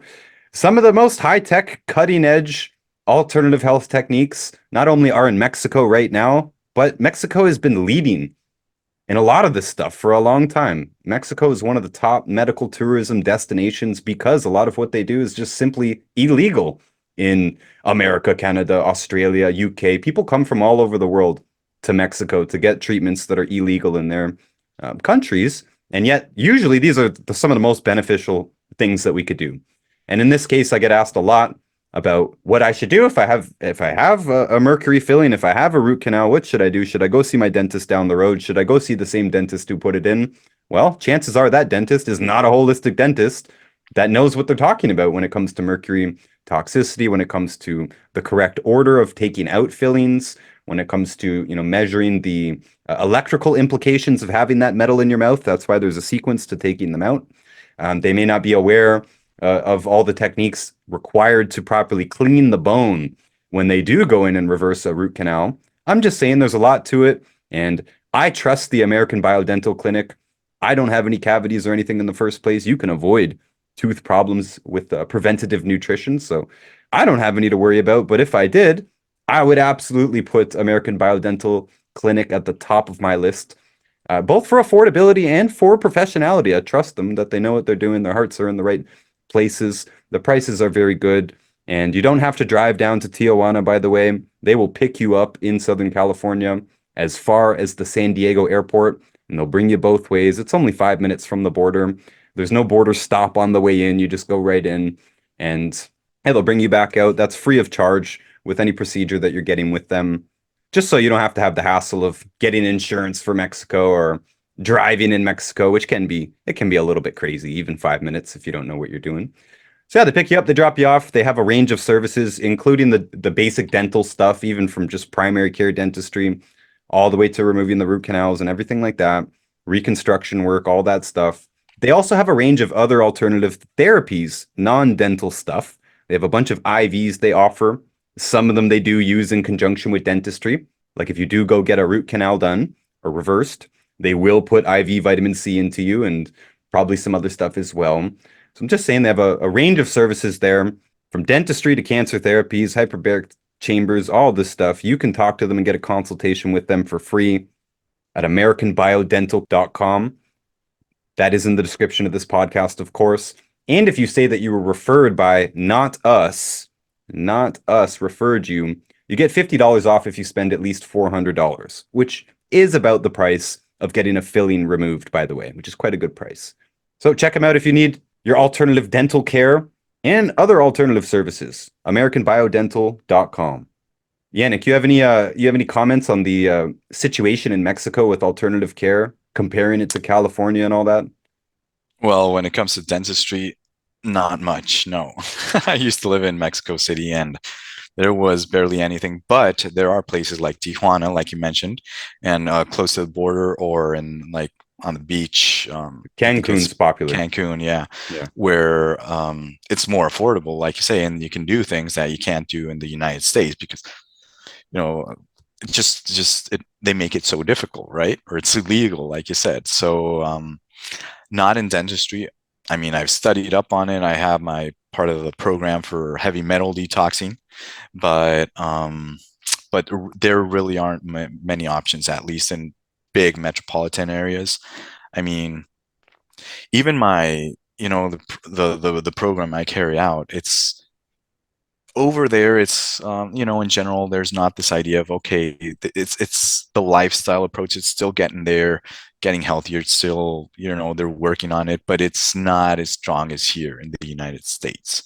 So the key market is more in the US than in Mexico. Over there, they don't even know. It's like, what do you mean? The mercury fillings or silver fillings are bad for you. Like, why?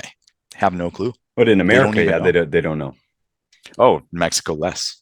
So in Really? Mexico, yeah, Mexico, they know even less about all these You things. mean just like the average Mexican Yeah, or which is doctor? both, both. And over there, they doctors don't even have they don't have insurance. So people are so hypnotized into saying like, oh, thank my doctor, that I mean, there can be good doctors for what they do, but again, they're way out of their territory range, what they know what to do in general. So if person dies because of doctor negligence, which is so high, or they mess up, or they do it, but there's what they do is so toxic, then people don't even sue them. They don't need insurance like they do in the United States. It must be a little bit different in Tijuana culturally, just because it is right there beside the border, and like there's alternative clinics like across the street from each other. They're everywhere. They're all over the place. You can't throw a rock in Tijuana without hitting an alternative cancer clinic or a dental clinic or something like that. Yeah, Tijuana, I mean, it's right next to the border. Even in Texas, probably, it must be, San Antonio and these places that are closer, McAllen. It's probably, same story. But when you go to the center of Mexico and other places, you have no idea, because there's no bicultural aspect. There's no, they don't know that stuff. Mhm. So, so even in Tijuana, they must be going to the United States for other things and coming back to Tijuana, then San Diego to Tijuana.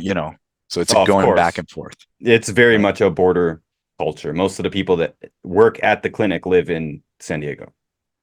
Yeah, yeah. I mean, it just makes sense. I was in San Diego last week, and you just can see so many Latinos, right? It's just so mixed now. Mhm. So yeah, it's definitely bicultural, bilingual. So yeah.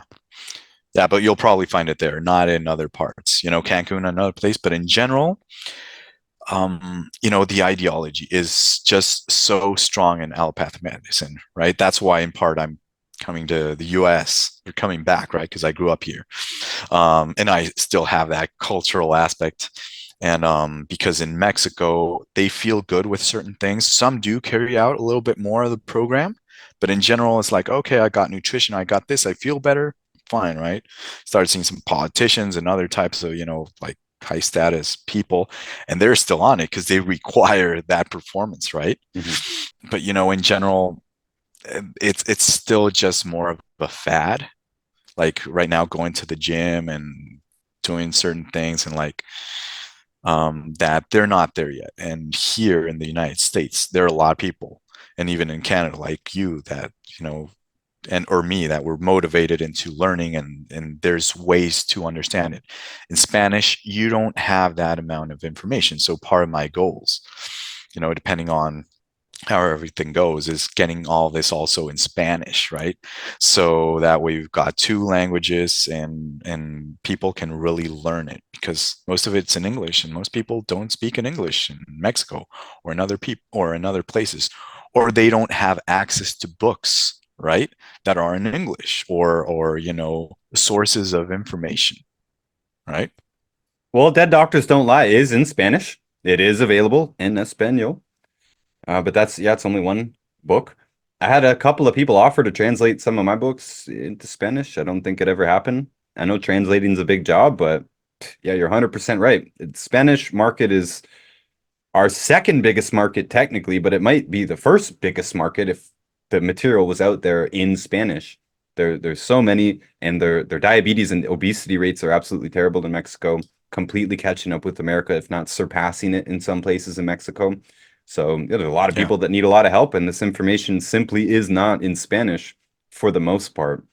So yeah, translations are needed. Anyone who speaks Spanish here wants to translate some books. My offer is 50% of the profits for life, which is pretty good.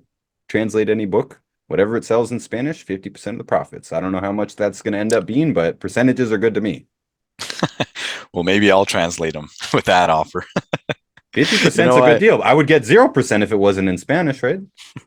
Yeah, I've done some work translating, for example, for neurofeedback, because I was like, they can't reach the people. So I actually work with some clinics in neurofeedback, and they send me, they're more focused on the metabolic aspect because they present cases, and I'm like, okay, so they're missing this and this, and they need a little bit more of this. So then I get referrals, and that grew a lot. I had no idea it was going to grow so much. But again, it's like, okay, barely anyone does neurofeedback over there. So I translated it for people that are trying to get certifications and stuff. But again, it's like it's so limited to English, and that is needed. So I believe that's going to be one of the next steps if you really want to get, worldwide, or at least America, South America, Central America, and because there are some places where there's presence, but there's not enough material, and it's not also understandable, the layman language, or it can be too technical, or It can so be very you difficult to translate, to be honest, because yeah, we have a lot of very specialized words that may not even exist in the language you're trying to translate it into. Like, we make up words in this business. We make up all kinds of nutraceuticals. It's not a real word. We made it up. yeah, of course, right. But well, words are so they can point to something, right, and we can form an agreement about it.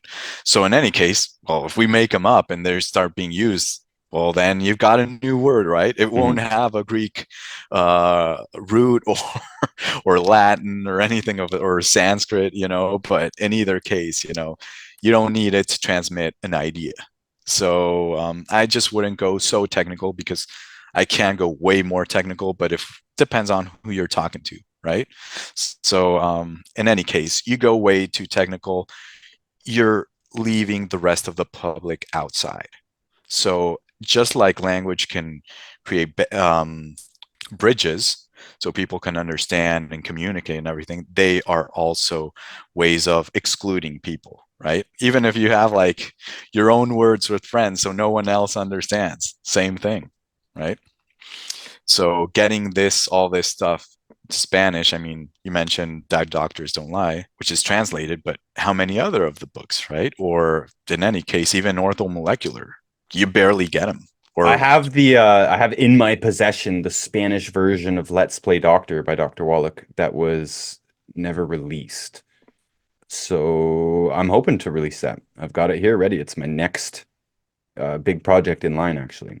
But yeah, there's just so much information. We are so spoiled in the English speaking world with information that it's just I think we don't realize that other cultures don't have access to this, and especially Spanish, and to me also especially Arabic. Those are the two biggest language barriers that I'd like to breach, especially because a lot of Spanish and Arabic speakers, like you said, they don't speak English and they actually don't need to. Whereas if you go to Europe, I don't think we need our books in German, at least not as a priority, because most Germans speak English as well, right? Most Danish right, people, Swedish people, Norwegians, they all speak English as well. You go to Europe, you're going to be fine, right? You go right, to Qatar, you're probably not going to be fine. Go to the middle of Mexico, going directly over the border in Mexico, you're probably not going to be fine. yeah, yeah, completely. And it's also more than just a language thing. It's also the cultural aspect, how they understand it. And the same word, in Colombia is not going to be the same word in Mexico, or it's the same word, but it has a different meaning, and how you apply it, right? So yeah, it's tricky. It's tricky, but you can get to it. And more than that, understanding how people think and what they do, to know how to approach. Because if you don't know how to approach, it's like, oh yeah, so you can be like healthier, and they're like, but I feel good. Yeah, but you can feel better. Yeah, well, why? You know, or you'll start bumping into these answers, and it's like if you understand the mentality, then you know kind of like how you can approach. But over there, for example, you need like people that are in certain have a certain status, and so they believe it. I know this is worldwide, it's natural, but to have it to that extent, they're not used to really digging in that much. So you really have to go to the extreme layman form, and that usually works. You know, I like the layman only form. It's what we do. Kindergarten, where do we do the 101 version over and over again? well, yeah. I mean, why would we need more if we're not like in a lab and just for scientific, research or something? But how do you extract all that stuff? It's what you're doing, what I used to do, right? I've already got what I'm interested in, and so yeah, you got the studies, you got people that translate it, they kind of put it into layman, or you go into the clinical, or you go into the biochemical straight there, and you're like you learn all that stuff, but is it like really necessary? And will that really help for the usage? I mean, you can tweak things, right? You can create forms, but if you want someone to take that supplement or eat something, you're not going to get it like, oh, okay, eat your chicken liver because it has cholesterol. It's like, oh, do you want better brain function? You can't think right. Oh, okay, you're having low testosterone. Oh, why don't you try this? You know? It's very, So, very, very easy to get lost in the details and get confused by it. I'm reading a book right now about stress, and yeah, it's got me a little bit confused. It keeps going into such excruciating details about all these little chemical reactions and stuff, and all these little enzymes and stuff that I've never even heard of, and I'm not gonna remember and everything. I'm feeling like I'm kind of unlearning. I'm learning. I know less now reading the book than I did before starting it. I feel like I don't know. It scrambled my brain a little bit. So Yannick, I do want to talk about results that you've had. I'm also interested. How do you find clients? Like you don't have a clinic and everything. So how do you operate? And is this your full-time thing? You don't do anything else on the side? So tell us just a little bit about how you work with clients and some of the results that you get or expect, maybe some of the cases that stand out to you. And do you have a name? Do you have a name for your program? Is it this the program is Phoenix unique to program. you? The Phoenix program. Yeah. So you made I that up. You're yeah, I the made it up. originator. Yeah. Okay. Yeah, yeah, I made all of it up. I puzzled it together, and so I do have a web page, which is Phoenix program. .com. Oh wait, yeah, it's .com. Sorry, yeah, but it's Phoenix but it's with an F, not with a PH, because it was in Mexico, so I kind of like hybridized it a little bit. Okay. And but that's very recent. I actually developed this in a few years, and I was well, just like you, studying up on 3, 4 books per year. No, I mean per year, per month. But taking it from the theory to the using it, right? Hmm. It's very different and dominating it. It's not the same thing, right? But in any case, the people started knowing about me because I did it, and they asked, right?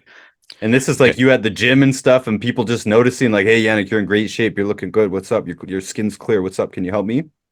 okay. So no, first I was just like, I was talking about my own experience, right, with tapping. So then people started becoming interested, and then I started giving out sessions. I was like, yeah, I'll help you out, and I didn't charge anything. So I did that for some time, but then I started noticing people require to pay something for it. If they don't, they won't understand the value. It's just so tied to it, unfortunately, right? But I was like, I don't want to charge, but okay, yeah, I do have to live on it, and do these other things, so I can sustain it and get the message out.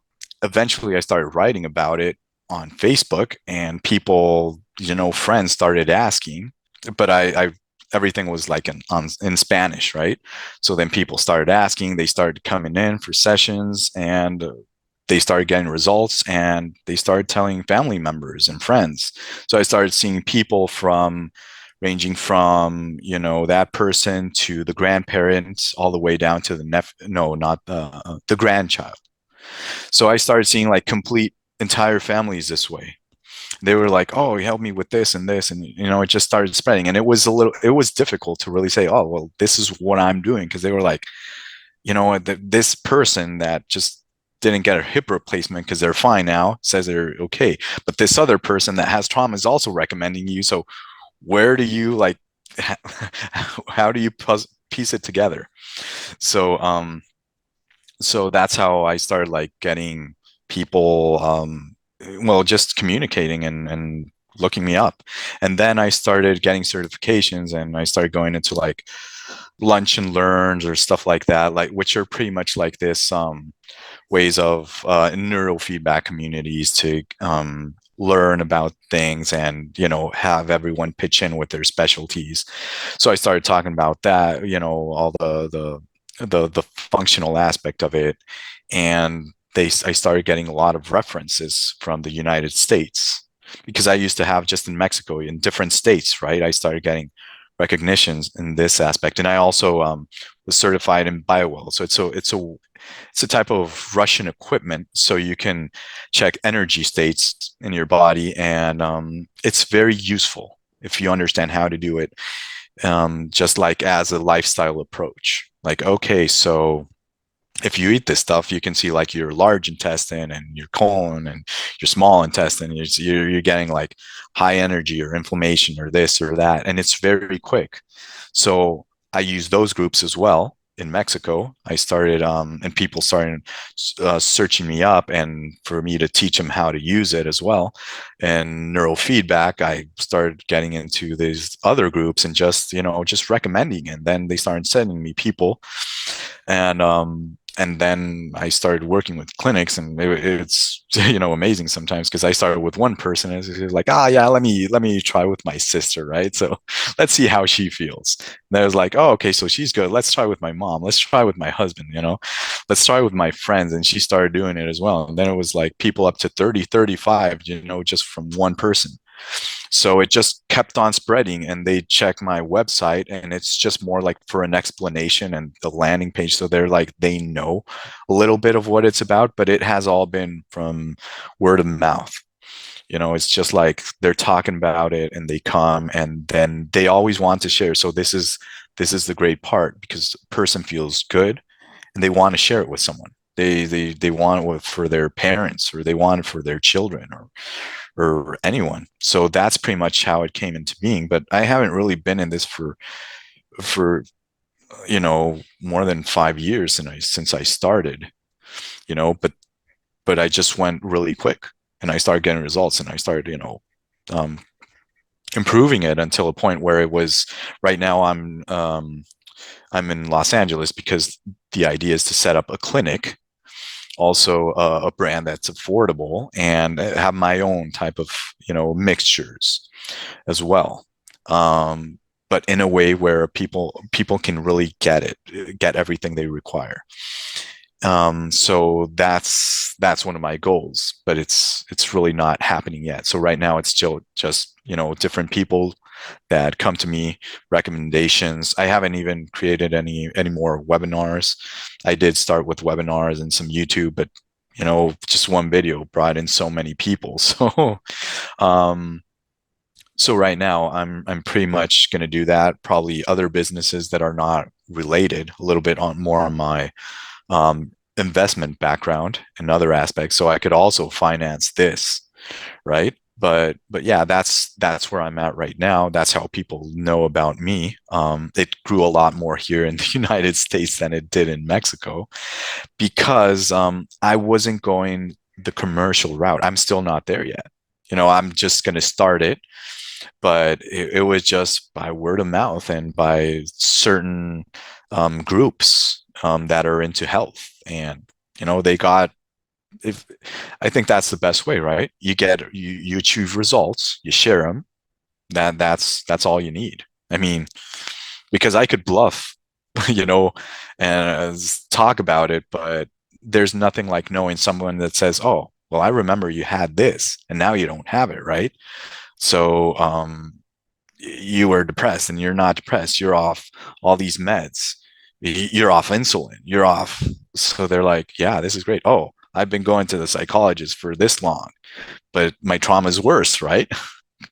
So so then they don't have to go to the psychologist in like 2 or 3 months. And I was like, yeah, I mean, I don't want to stick with you for your entire life. I mean, I can keep on showing you life skills, but when it comes to trauma, you're good. You know, it's gone. You can live your life, right? So pretty much that's my approach. It's dual. So people usually know me from the metabolic aspect. I just use the approach. I'm an advisor, right? I advise you on what to do, how to do it, why, but I don't go farther than that. I don't have to bluff with, all the certifications. I know it's important for certain people, but more than that, is it working for you? And if it is, then, just use it. And I used to have so many issues with doctors and friends that studied medicine. So I would write something on Facebook and they would just like go in and barge in. They're like, no, you can kill someone with this. And, it's so dangerous. My You're goodness, so irresponsible. And I'm like, okay, yeah, here are the studies, here are the results. This is okay. So what are you basing yourself on? Oh, this is a study. I'm like, okay, so this is, I mean, do you know which type of study it is? So that's when I had to go like really granular and really specific. And oh yeah, is it a cohort? Is it did you look at the process, the experimentation, this and that? They didn't know how to read it. They really don't know how to read it in general. So they would just like try and pile up with different other doctors and just like add him in, like the let's try and bully our way into truth, like let the more the better, like a mob type of thing. Facebook's a dangerous place, man. Dangerous. Yeah, but it attracted it actually gave me a lot of clients because they were looking at it. And some were like, man, I'm eating my popcorn just looking at all this debate, and it's just getting so crazy. And they get so angry, right? And I was like, yeah. It's incredible. I remember way back at the beginning, same thing on Facebook. Right? I didn't have Instagram. I didn't know what I was doing. So I started posting stuff on Facebook as well. And yeah, people come out of the woodwork. I mean, medical people coming out of the woodwork to attack me. My goodness. One of the worst that I ever experienced was about collagen regrowth.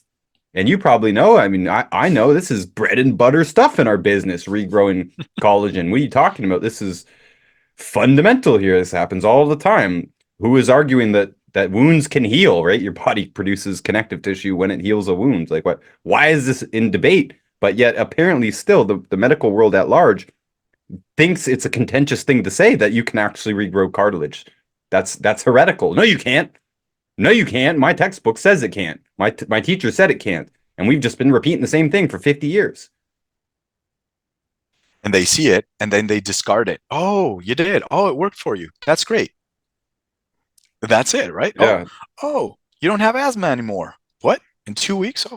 Oh, that's good. Oh, you don't have hypotension or hypertension, right? Hypo is much more difficult, right? But oh, okay. And they don't. I mean, it'll take away their livelihood if they do something different. Some do want to approach or work with, but it's few and far between, at least in Mexico. Let me jump in on this. I think this is just a very, very important thing. A lot of people say, well, how do you know, we talk about this being a results-based business. How do you really know? Well, some things are easy. Like you see the A1C come down quickly, okay, we got a blood sugar result. Boom. It's right there in the numbers. But a lot of things like you were mentioning earlier, like with the psychological stuff, it can be weird because it took me a long time to really sit back and reflect and be like, I'm not depressed anymore. But you hear about the frog that gets boiled slowly and it doesn't notice what's going on. It works the same way in the other direction too. When it's cooling off and you don't know exactly where to put the line that, I'm not sick anymore. Or someone who, like you mentioned, you were very sick and had all these food intolerance and all this other stuff.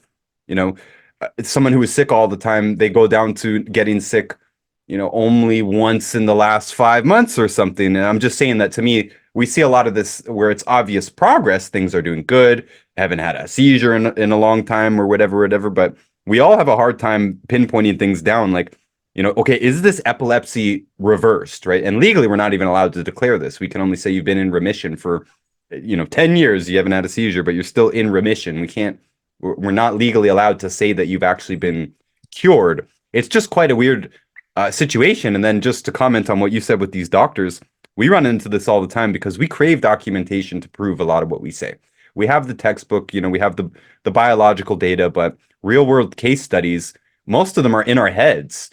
I don't keep. I just started keeping digital files, but for the most part, I got notes, and they're all over the place, and I throw them out, and we've got email threads, and they're just it's a mess. It's not systematized. Dr. Wallach never, since he's been on the road 30 plus years, he never attempted to keep case files on people. And then even worse is that when we take over a doctor's client, they've been going to their family doctor, they've been going to their endocrinologist or whatever for 15 years. They find us, they start working with us. They go back to the endocrinologist, they go back to whatever, the orthopedic doctor, whoever it is they're dealing with, and they say, "Hey doc, I don't think I need a knee surgery anymore. Hey doc, my A1C is healthy now. I actually haven't been taking the metformin. What do you think?" And like you said, that exact reaction is very common. It's probably the most common, where they just say, "Huh, well, that's good. Keep doing it." But they don't ask, "Well, what did you do?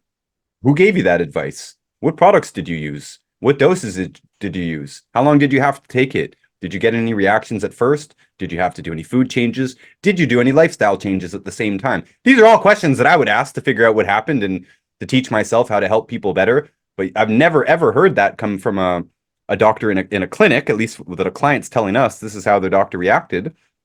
Yesterday, I had a doctor ask about histamine headaches, and he was very, very respectful.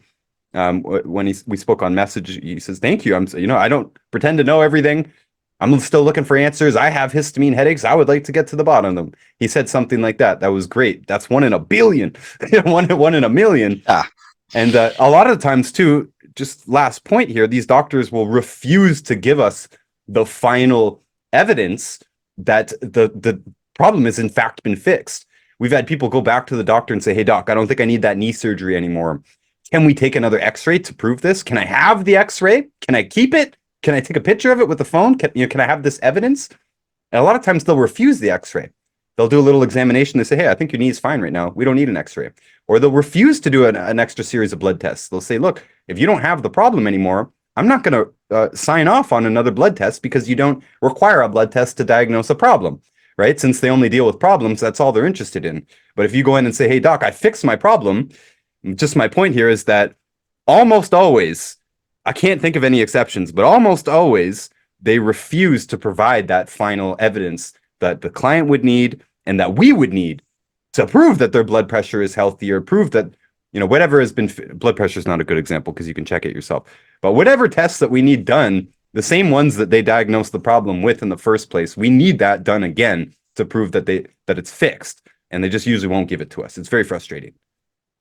Yeah, I mean, it's become a type of religion, and so it's like it's based on a belief, what is being told, and you just follow it, and that's what I've seen most doctors do. Not all of them, but most of them. And and how can you be in the no, promising not to harm your patient if you've got the most toxic form of approach, because you're using poisons, right? That's what medication is. Not that a poison can't be used. Of course it can, right? Antibiotics, antifungal, it can be used. Why not? I mean, it can save your life. Absolutely. But there are a lot of other ones, but it will have another effect, right? It'll also mess up your gut microbiome. So you have to repopulate it, and other things, right? So, a lot of other ones, they're more toxic. So is it the safest? Well, no. That's why I went through this approach, orthomolecular, the minerals, the lifestyle, everything, it's the least risk to reward ratio. And the highest risk, I mean, you'd have to take about a pound, a little bit less, but a pound of vitamin C, theoretically, like the LD50, like in mice, to be able to die, right? And when you go into the statistics, how many people really die from it? I mean, they're all shady, like 1 or 2 a year after the hundreds of thousands, and it's like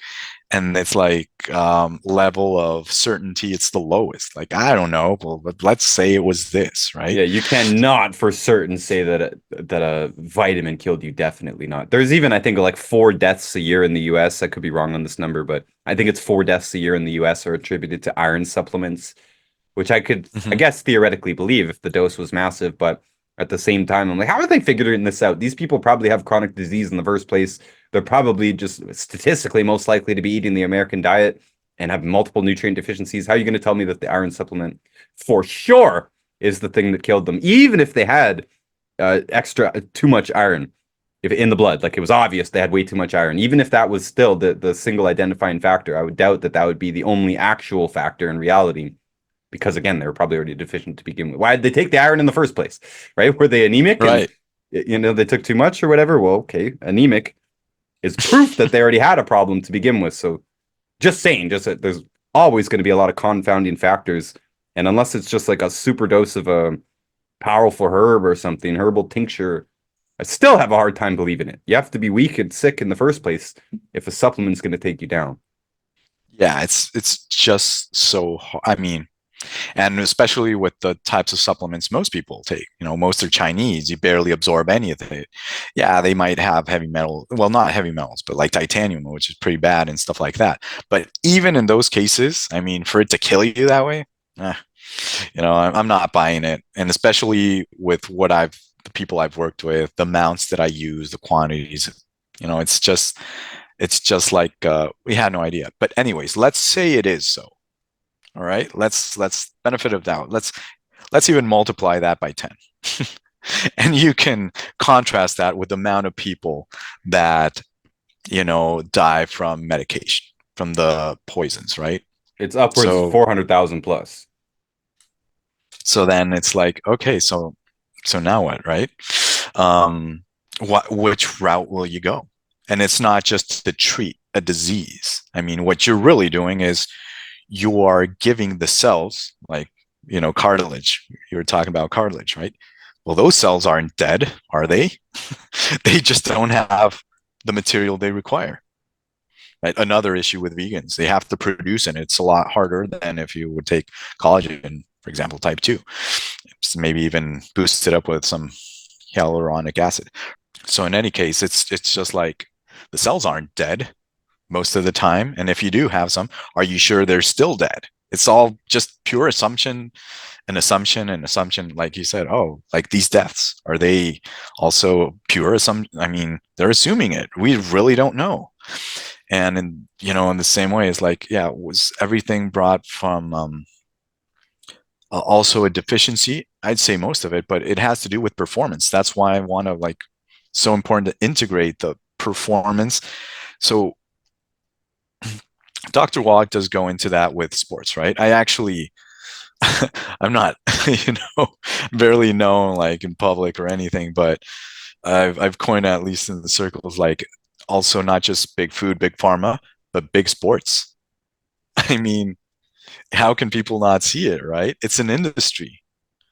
So big sports have their own interests. When it gets too big, just like Wi-Fi, all the wireless technology, it's too big. It cannot be objective. So there's too much money in there.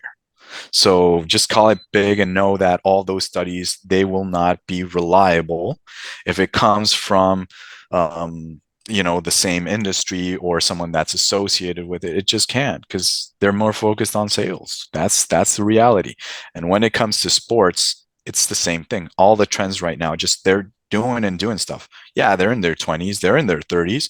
Wait till they're 40 if they get there. Right. I'm sure I had a congested heart. I am so sure of that. I had so many issues. Right. But especially eating the tuna, it's just Yeah, it's so easy to understand. Let's touch on that quickly, the thiamine ACE thing. But yeah, let me also comment quickly too that the sports medicine thing, sports science thing. It was just a few years ago when this flood of studies came out about BCAAs. And as I'd never really heard much focus on BCAAs before. Like, yeah, they're amino acids, branched chain amino acids, they call them. But no one ever made that big of a deal out of them. But all of a sudden, the sports medicine, fitness world, the fitness supplement world, I would call it the mainstream supplement world, jumped on this BCAA thing. And then, all of a sudden, everyone was thinking they're somewhat of a panacea, and it just kind of came out of nowhere. So, yeah, good point. Don't take those studies at face value, in my opinion. There's probably some pretty critical data left out of that. or a very vigorous process of selecting subjects for the study in order to get the results that they were looking for. And I'm not saying BCAAs are bad by any means, just saying that the a lot of the stuff that was coming out sounded very unrealistic. It just sounded a little bit too good to be true, especially for people like us who have experience already with these things. You can tell when it sounds kind of like a marketing campaign. Anyway, so this thing, thiaminase, this enzyme that destroys thiamine B1, very important vitamin. All the vitamins are important. Thiamine is particularly important. And yeah, just a lot of people don't know about this. This doesn't come up very often, so I figure we should touch on it just a little bit. You mentioned tuna. Tuna is not one of the fish that's classically thought of as having thiaminase, but it does. Not as much as something like sardines or anchovies, to my knowledge. But there is a long list of they're all sea creatures, I think. Maybe there's a couple of exceptions. You could look into it. But there are certain foods that have this thiaminase in it, and if you don't cook them, then it destroys thiamine in your body. And the end result of thiamine deficiency, severe thiamine deficiency, is basically a whole body that's shutting down. So neuropathy would be sort of the first major symptoms you would see, but then you could see congestive heart failure later on. And we know this in animals too, by the way. You can fix congestive heart failure in a 2,500-pound bull with like $10 worth of thiamine, injectable thiamine, or you'd buy a kit for like $20, and who knows if the first shot saved him, but yeah, whatever, $20 to save your 2,000-pound bull from congestive heart failure, thiamine. Right. So just, yeah, if you are eating a lot, I've only seen this come up a couple of times with clients where we're really having a hard time figuring out what's wrong with them. They're on the basic, they're on the 90, they're off the bad foods. Why are they still having these weird symptoms? Until you really start talking to them about what they eat during the day. And there's only been a couple cases, like I said, or they love sardines, they love anchovies, or whatever, and they eat that thing, 3, 4, 5 times a week, and wow, that can actually kill you. Literally, it can cause you to have congestive heart failure and die. And this, before I throw it back to you, this is actually what was killing the whales and the dolphins, the cetaceans in captivity in the 60s and 70s. Don't know exactly when it was, when Dr. Wallach showed up on the scene and said, hey, you got to stop giving them smelt. Smelt, just another small fish that has a lot of thiaminase in it. They were giving the dolphins smelt. It was cheap. And they said, hey, they're fish eaters. We're going to give them fish. Well, first of all, they're going to have nutrient deficiencies if you don't fill that in with something else. And yeah, second of all, this thiaminase thing. So we just switched the type of fish, stuff the fish with more vitamins and minerals, which is now the standard practice throughout the zoo industry in general, and stop the problem immediately. Instead of them having to go out and catch new dolphins and whales every year, literally, most of these zoos, every single year, they had to go and get new ones. Now they can live 20, 40, I can't remember what the longest lived one is.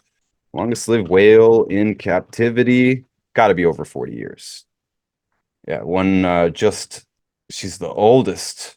She's lived there since she was caught in 1969 and she's still alive. This is an orca in 2023. So way longer than a year now. This problem has been completely solved just by stopping the thiaminase.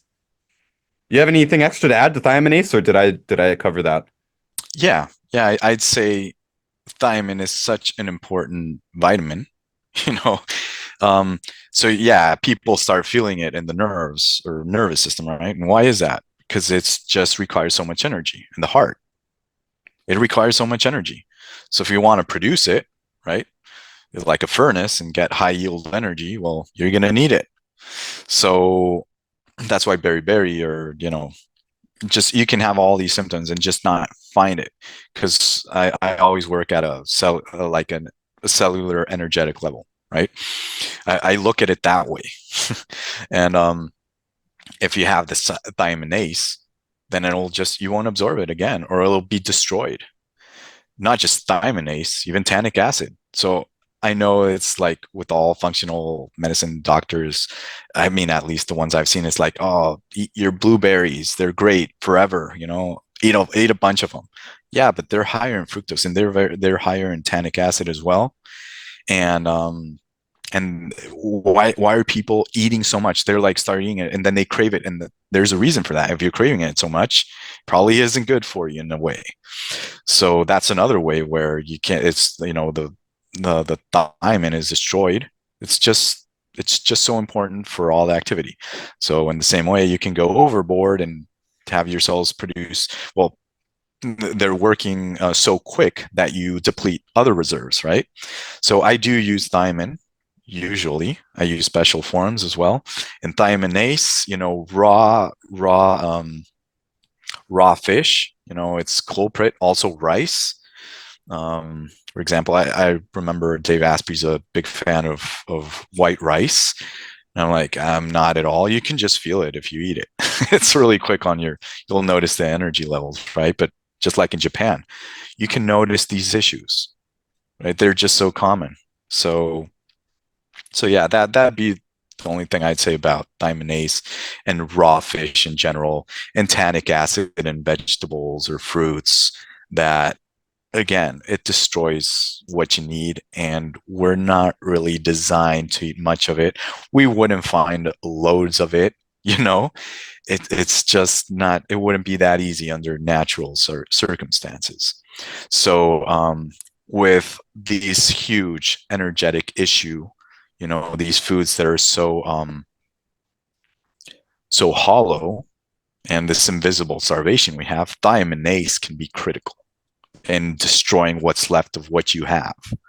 So eating raw fish constantly and everything, along with the mercury, why even do it? There's just, I think that's something that is barely talked about, and it is very important.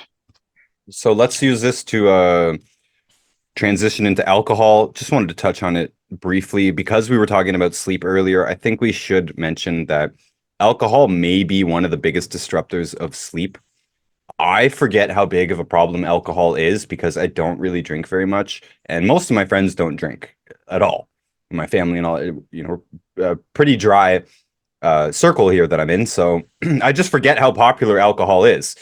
And I go back and drive around America, and I realize there's a liquor store literally on every corner in every town in America, and it's very likely one of the massive contributors to the massive problem of insomnia. It's been estimated, I think 40%, 45% of the Canadian population has some problem with insomnia, and the numbers are similar in most countries. Upwards around 40%. On the low end, it's more like a quarter or 1 in 6 people has insomnia in most of these modern countries. But yeah, estimates go all the way up to 40, 45% when you broaden your definition of insomnia just a little bit.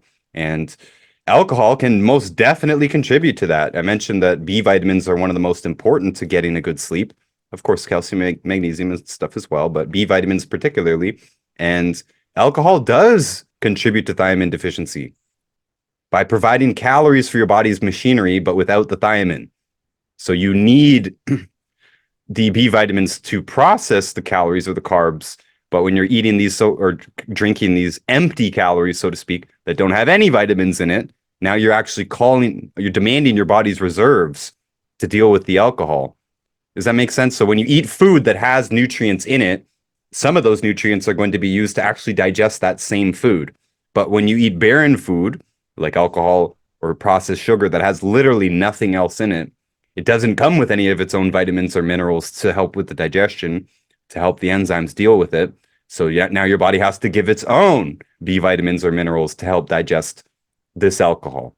And alcohol, obviously, it dehydrates. And maybe you have some more comments here, but I definitely thought I should mention that if you're not sleeping well and you drink alcohol at all, you should consider getting off the alcohol and see if that has an more or less immediate result on your sleep, because it probably will. Oh, it definitely does. If you have an Oura ring, right, you'll know. You'll just see your heart rate goes up, temperature goes up. You don't feel as relaxed the next day. It's just so obvious, right? And it has this impact, especially, again, heart and brain. It's just like turning on the fat switch, right? I think at 80% is metabolized in the liver. Fructose, another big issue, right? 100% in the liver. And it just sends you into this negative energy state because it goes into overdrive.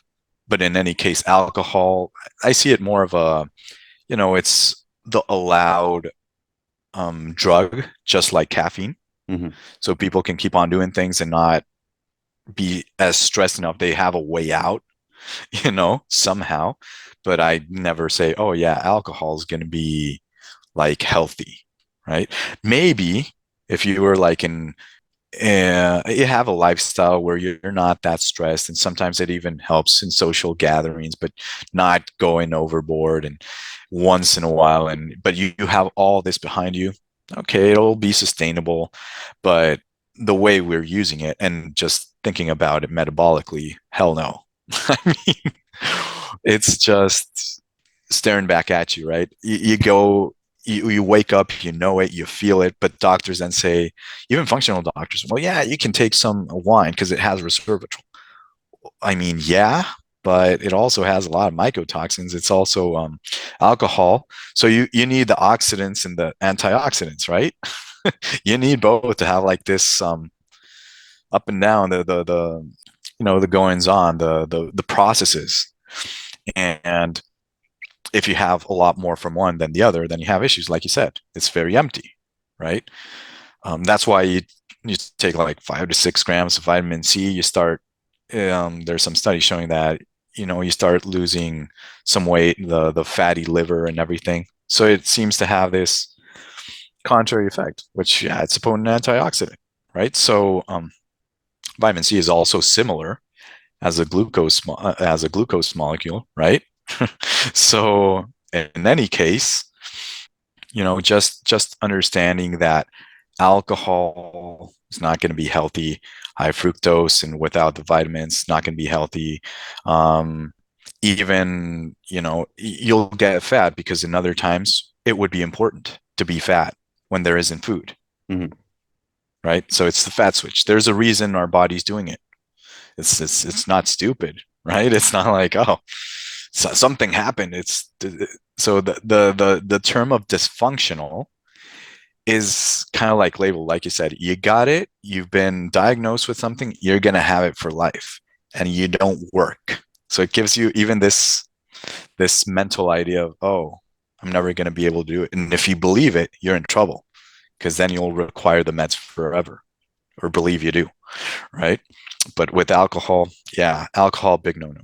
If I take on addiction cases, CEOs or people that have high stress and pressure, they go for alcohol. But I would not do it without supplementation. I would not at all. There's no way, No, because I do definitely have not, to. especially B vitamins in high doses. But obviously, we would say just all 90 essential nutrients. Alcohol is going to deplete many different nutrients because it's a diuretic too. So it's increasing the rate that you're flushing all the water soluble nutrients. It's also a poison, so it's going to be calling demands on your fatty nutrients as well in the liver to deal with that poison. Poisons are dealt with in the Right. liver. So big problem, but it's most definitely a deficiency problem. I would literally call alcoholism a deficiency disease itself. And I'd say it's producing so much metabolic waste, that in the end, your body still needs also reserves to clear it up. So it produces deficiencies. It doesn't just work on a deficient person. I mean, it'll create them. And so will fructose in certain amounts and in the way you find it. And even from fruit, if you're constantly eating, high amounts of fructose, it will and it does produce deficiencies because you're speeding up, right? You're speeding up the amount of nutrients you're using, and you're creating, fat cells. You're creating them. It's not just you're going from one cell to another. You're creating constantly. It takes nutrients. It takes reserves, metabolism, right? I can label it as good or bad. Like, good for what? It depends on your take on it. But in either case, alcohol, other than just being this social drug, I don't find much use for it. And thiamine, niacin, so useful for these cases. Um, but anyways, yeah, I mean, great for you to point it out, because alcohol is a big thing. And also, my take on caffeine is that it is another issue because it's a stimulant. Yeah, you mentioned It's you just, prefer tea. Let me throw this out here. Maybe I should yeah. try this because it's been quite a while, but always through my whole life, I was not able to handle tea. Even until recently. It's probably been about a year since I've tried it, but every time I have tea, it makes me nauseous, no matter what.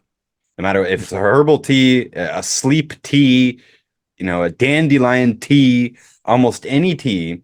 but especially the normal black and green teas, they just make me feel absolutely nauseous. Even when I've known about the nutrition stuff and I'm all hydrated and all that, still makes me nauseous. Do you have any thoughts on that? Okay, I'm thinking, well, they're usually more alkaline, and they can affect you a little bit on your digestion. It's like baking soda. I use baking soda quite a lot, and it's so useful. And so do doctors, when it's internal medicine or when they're like these emergencies and diabetes and stuff and ketoacidosis and baking soda can be so useful, but the acid base can be impacted also by teas. For example, green tea, matcha green tea, it's more alkaline, right? But I don't want to go into this, oh, just because it's alkaline, it's good. No, it's just that people are usually so acidic that it's useful. But if you go way to the other side, then you're in trouble too. So you might have a little bit of an issue there when you take it as well. I mean, we can check that out later on. And there could be an association issue too. I mean, maybe an experience there that you had, which you had a bad experience with tea. And so you remember it, but it's unconscious, right? See, I tried to drink tea though, because I never liked coffee. Might sound kind of funny, but when someone showed me coffee, I took a sip of it and I thought it was the most disgusting thing in the world because everybody here drinks what they call double doubles or triple triples. So it's got sugar and cream in it. And I just thought this is absolutely disgusting. Why would anyone drink this? So for some reason I like black tea or sorry, black coffee. But anyways, I thought I hated coffee because it had sugar and whatever. What I thought was coffee was really just sugar and cream. Anyways, so all that time I wanted to drink tea. I was an insomniac. I had chronic fatigue. Like I was miserable. I was tired, but I wanted that kick. I just didn't like coffee. And so I tried to do the tea. And I honestly thought the tea was the healthier option too back then. And it never happened. I don't remember any bad experience. My parents never gave me tea or anything like that. But yeah, every now and then I try tea again. Maybe I'll even try it again as soon as we finish this podcast. I'll go make some tea and I'll see what happened. But it makes me kind of nervous because yeah, I can't explain it. Even now being like I feel great, got lots of energy, all that stuff. I'm definitely not acidic. My nutrients are all on point. Everything is fine. Tea makes me nauseous. Yeah, I was thinking, no, yeah, you're not acidic. You're a little bit more to the alkaline side. But back in the day, I would have like when I was a kid, I would have been hardcore acidic for sure. Yeah. Well, I tried again, you know, because there are certain foods that I could not tolerate or eat, and then now I can. So sometimes it changes. If for some reason you just definitely can't, well, then again, then you can't, right? Like with me, eggs, I can't. I've tried it. I've tried it so many times, and I've just not been able to do it. So with tea, so for starters, I'm not a fan of caffeine, right? Why? Because it's going to speed up processes. What is that going to do? It's going to speed up usage of nutrients. Mm-hmm. Where will that lead? And consuming something doesn't mean you'll absorb it. That's something that is very much preached in the crowd that you're talking to, and it is right, but it's also not. It doesn't mean that you will be able to transform it, even if you absorb it. Right. So that's the thing. So are you being able to? You don't know why, right? So you get a lot of mercury, for example. You can have a lot of issues with sulfur-free foods. You're not sensitive because of the food. You might be sensitive because it's responding to the sulfur and it's attracting the mercury and it's flowing around in your blood, and then it goes somewhere else and you got like this cough or stuff, right? So in the same way, with certain substances, there's a reason your cells are choosing not to do it. So that's where functional biology comes in. It's not just if you do this, this will happen. It's not how it works. The cells are the ones that are doing it, right? And for tea, well, I mean, I went for matcha green tea because not only does coffee produce spikes in blood sugar, and that's what causes so many issues, hormonal, everyone I see, I just focus on, okay, let's see blood sugar issues. This will impact your immune, your hormonal. I mean, how can you separate it? There's no way. But I just noticed that immediately, right? So So coffee, it brings those issues. It usually has a lot of toxins, mycotoxins, and so you're already overworked. You've done too much. You've performed too much because, society kind of like demands it and you're working for it. So then you drink coffee because you're low. And then you go into the sleep hacking idea. If you don't understand it well, you go into the I can sleep less and I'll do more. I did that. It was terrible, right? But you get to the point where how about I sleep more and then I don't require the coffee? Yeah, sleep more and do As a your best rhythm. work when you are awake. You're actually functioning at your best, and you can do your best work with the least amount of frustration and dead ends and all that stuff. Yeah, Yeah. you're efficient. Let You're me ask you efficient. something quick. We've gone kind of way over time here. Not like we have a time limit, but just we don't usually go this Maybe long. you can split this up into Yeah, two maybe, podcasts. maybe. We'll just do it all in one, probably. You mentioned potassium and cysts. What does that mean? Could you explain that kind of quickly? Oh yeah, well, cells pretty much start sweating, let's say. They've got electrolytes outside. You get a cyst, then that starts scarring, right? So in women, you can see that in on their breasts and other parts. Then you use iodine, because a certain form of iodine will pretty much part of it is in an ionic form. It's a free form, and the other part is a potassium iodine. So it'll pretty much just bind, right, to potassium, bring it back to the liver. You excrete it. That's how cysts and tumors in the mammary gland are, they are protected, and how even benign tumors, I've seen this, they go down. I actually did that with my mother. So she had these huge, I mean, big cysts. They were now, she didn't understand it, but I went into medical records and they were already tumors, right? So breast size like two more, but they were these big like cysts, right? She was like, oh, I have these big balls and my lumps, in my breasts, and doctors would always just like drain them. And one of those times, a doctor even punctured her lung, and they created the issues for the rest of her life. So again, medical negligence, not knowing how to do things, and those cysts are so easily reversed. I've seen it not only with her, with different women. So it's What so doses typical. are we Oh yeah. what doses are we talking about here with this iodine? And can I get this clear if I understand this? So potassium iodine is a very common form of iodine, but you're saying when you said the certain forms, you're talking about a form Yeah, that is not. Lugol solution.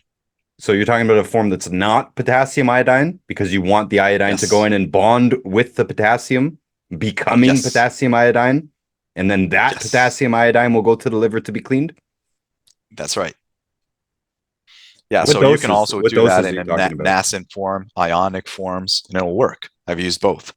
So when you're talking, okay, so you can't put a flat number on it, but when you say like 12.5 milligrams, it'll usually saturate your thyroid, right? If you have any cysts there, that'll also do its job. You need higher doses than that. It really does depend. You can go to 50 milligrams, 100 milligrams, even there's some people that go up to 300 milligrams, right? So I think you already read some of the books of Dr. Brownstein.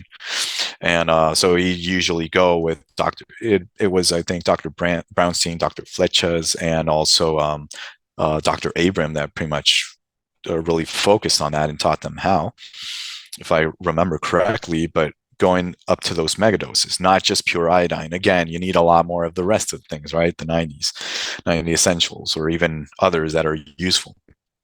But you just see the cysts, and they just shrink. I remember it took about a year, and my mom wasn't eating like, oh, excellent at all, But for example, you get those issues. You also, if you get the wrong amount of, for example, instead of iodine, you get bromide, which is added to processed flours, right? Then you start having issues. You get some asthma medication; it's full of fluor and bromide as well. You're going to, So you're, then you you're going just, into some super details here, so let me just clarify oh this. yeah, okay, So yeah. So iodine and fluoride and bromine are in the same family, right? So if they're in the same family, if you're getting just too that. much bromide or too much fluoride, like in your water, or in, like you're saying, processed flour of any kind is going to have bromide added to it. It used to have iodine, now it has bromide. So if you're having Yeah, too much of those ides, that will decrease your iodine. So if you have more right, iodine, it decreases those other things. right. And so when it comes to iodine, it's like that. Just like with cholesterol, we were talking about plant cholesterol and we were talking about animal cholesterol, right? The wrong molecule, it impedes you from absorbing, it affects your function. And in these cases, it even you lose iodine, right? So when we're talking about what is added to processed foods, that's a big one.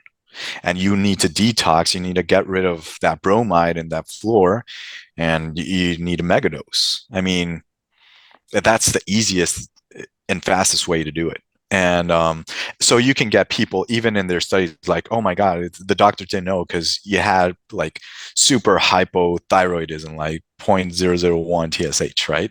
Or well, that's sorry, that would be like hyper or a high number or whatever, you know, outside of the 2 to 3 range, which doctors use in general. And it doesn't matter because you're functionally optimum. So I'm like, how do you feel? Or do you still have goosebumps? Do you still have chills? How are you? Oh, yeah, I don't have any of that. How's your energy? Okay. How are you feeling in the morning? Oh, great. I'm sleeping better. I'm doing okay. So is this number so important? So if you don't put it into context, you're going to have an issue. That's the issue, main issue that I see with doctors. They have a paper, they look at it, they determine it by the paper. They're not even looking at the person, right? So that's where they have issues with functional and structural assumptions. So iodine, you know, just megadosing, maybe 50 milligrams, 100 milligrams. I would not recommend a person do this by themselves. They do need some help with it, and then you start waning off. I don't keep to those levels with clients. They're not necessary. The more you have certain minerals and vitamins, the less you require these other ones. And if you're constantly doing it, then it takes up space, right? You've got iodine, and it's not that easy for bromide and these other ides to get in there. So it is a protection. Minerals are also a protection on these other, you know, amounts and forms of heavy metals or minerals or you name it. Let me ask you something again quickly. I know, we're on our way out here, but so I've got Okay. this one client, and he's got a growth. It's sort of like a cyst. I think cysts and tumors are basically the same thing, by the way. I don't know if you have a different opinion on that, but to me, they're more or less the same thing. I have a man with a testicle tumor, testicle cyst, and he's got no other symptoms at all. This is why I don't want to use the cancer word here, because I don't actually think it's cancer. He's doing great otherwise. And in fact, he's taken this scare of having this, you know, doctors called it a tumor. This guy's changed his whole life. He's super healthy. He's lost a ton of weight. He's feeling good. All this stuff. His tumor markers have come down. And I've got him on a general protocol across the board. He's doing the 90. He's even doing more. He's doing lots of stuff. Doing acupuncture. He's got above and beyond. He's got the means to do so. So he's been doing quite a lot of stuff. I haven't gone into the mega doses so much with him, uh, especially because I was happy with the initial results with the weight loss. And again, he's feeling good. He's looking good. It's so weird to only have one problem. That's such a rare thing in general. But he's got this one growth. And this month, I'm going to do a liver detox with him. That's his program this month, a full liver flush cleanse thing. My question, do you think more iodine, do you think a megadose of iodine would be appropriate for a case like this? I mean, I haven't seen it for so iodine doesn't it isn't going to do the same thing for cysts all around the entire body, right? It goes to certain organs So like you're saying breast, the prostate. mammary, yeah, the breast is and prostate are Yeah. the key ones?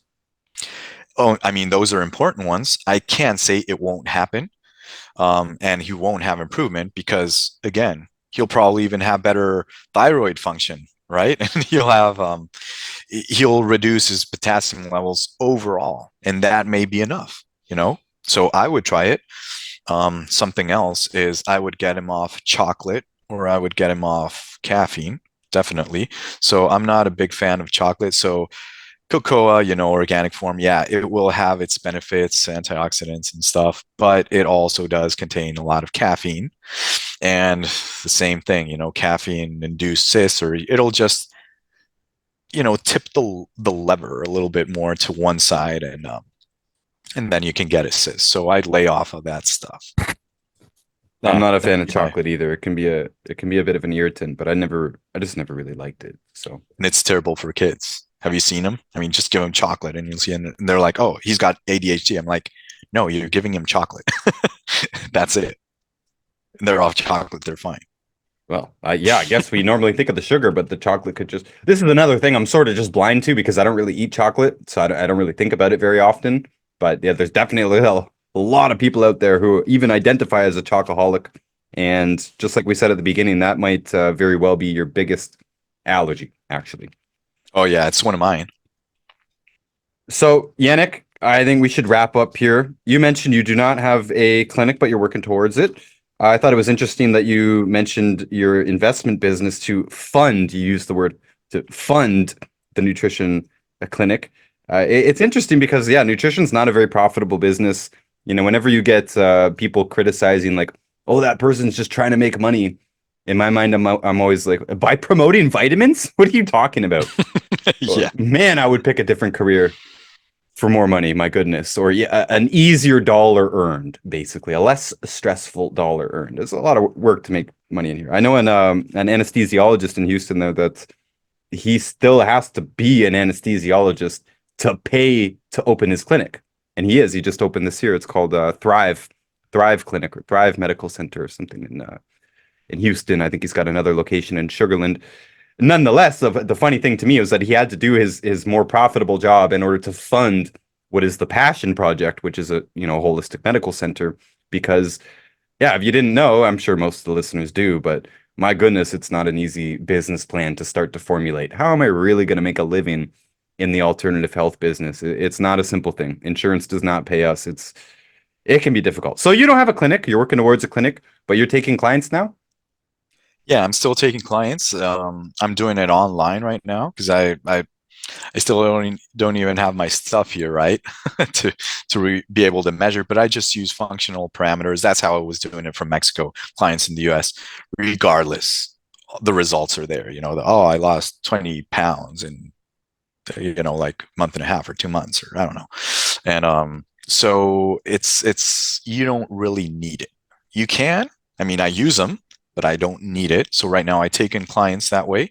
I do evaluations. The first one takes between 2 and 3 hours because I really go deep. And after that, it's just sessions of 1 hour, an hour and a half. But that's when I'm checking out all the history, brain trauma, all types of different aspects. And it depends on the person how fast they can go too, right? You're not going to get much from a dementia client, right?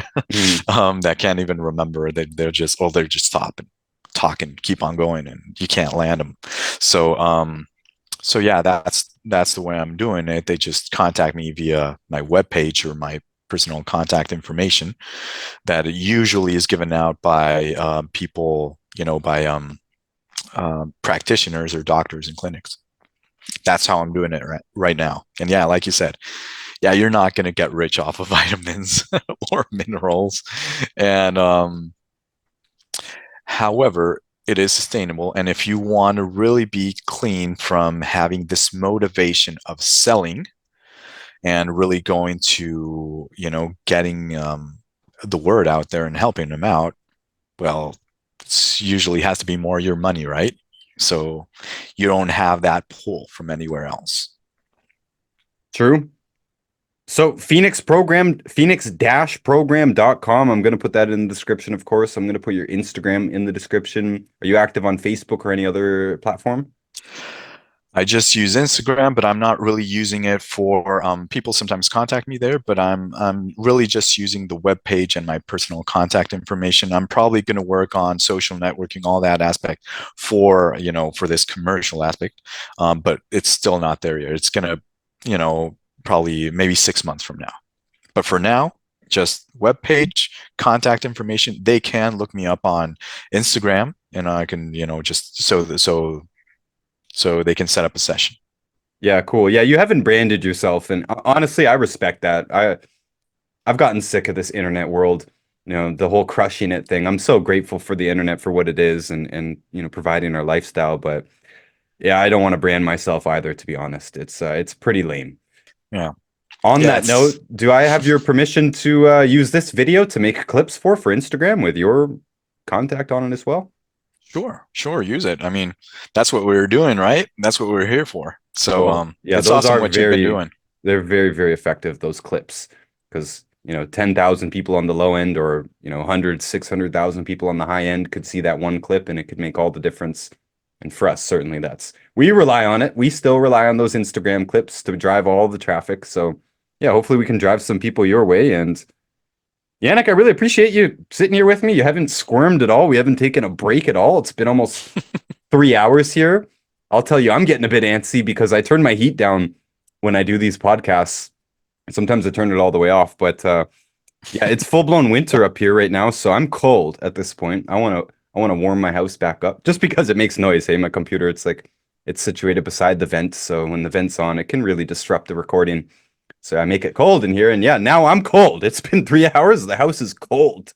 Oh Jeez. yeah, it's been cold, and especially you in Canada, huh? I mean, it must be way colder than Los Angeles. Yeah, it's minus 13 right now, and the house Oh is my God. it's getting cold. What's that in Fahrenheit for you Fahrenheit people? It's 10 degrees Fahrenheit right now. It's warmed up a little bit. I'm still Funny, not in the Fahrenheit world, so I yeah, get the I don't Celsius speak perfectly. Fahrenheit. Yeah, yeah, it was funny. This morning I checked the temperature. It was still dark out here at 7 a.m. and it's like, oh, it's 2 degrees. Great, because I got to go out and shovel. And I was like, I don't even need a jacket. It's 2 degrees outside. That's fantastic. And I get outside and I realize, oh, whoops, that was Fahrenheit. Whoops, it's minus 16 out. I'm cold. Oh my God. No.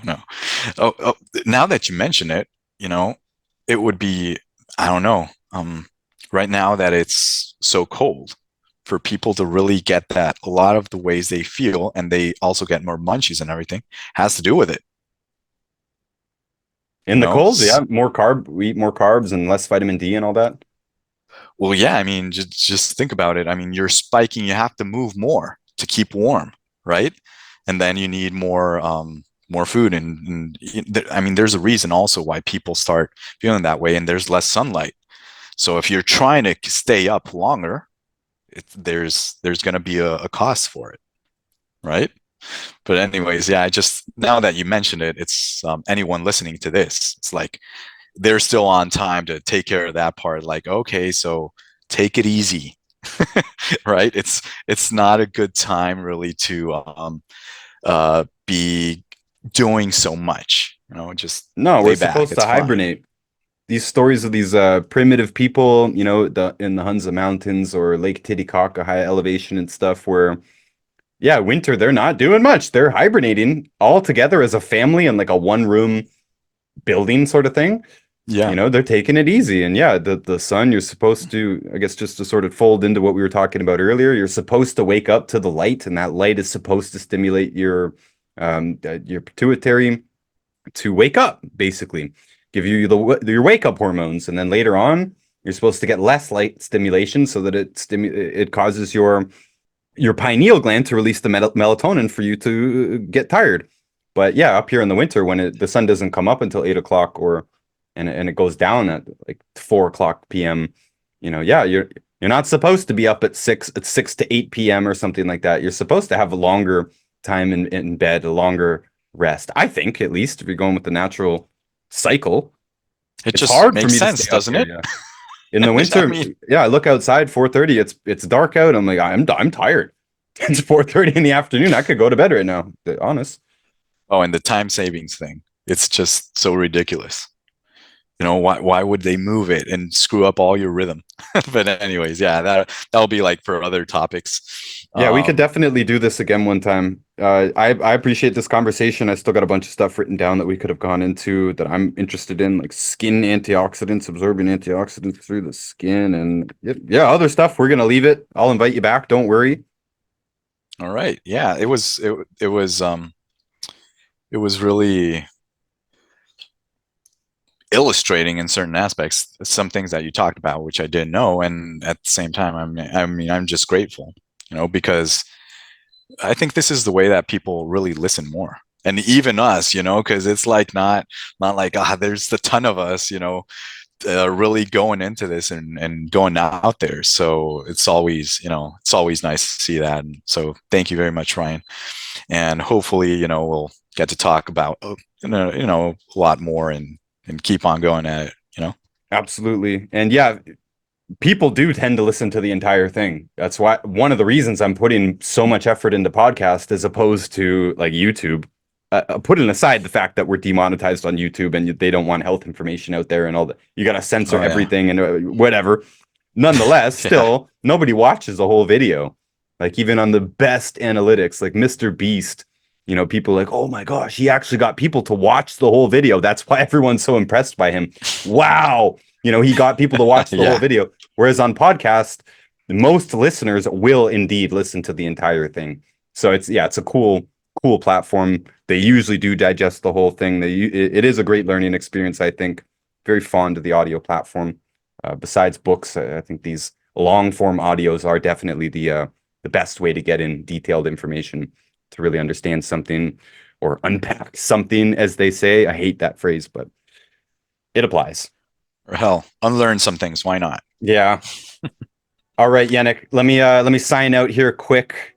Everybody, I appreciate you listening or watching, of course. And remember, you can always find everything that I do on my website, notusbooks.org, including all the books that I've written and the free versions of those books, the audiobook versions. You can find them all on my website, notusbooks.org, as well as hundreds of book reviews, and of course, an archive of this podcast. Remember, those who are listening on the archive right now, stick around after we sign out because there's a special treat for you at the end. Thank you once again to the Patreon supporters. And if you would like to support this podcast directly, you can do so on patreon.com/therealnotus. You get these episodes all at least 1 week early. You get the video versions when they are available. You get some extra content, the band videos, the Zoom meetings, and so on. And maybe some more special stuff on Patreon as time goes on. And other than that, I think that's it. Yanik, thank you. Audience, thank you. Stay healthy. Until next time. Right. Thank you, Ryan. Until next time.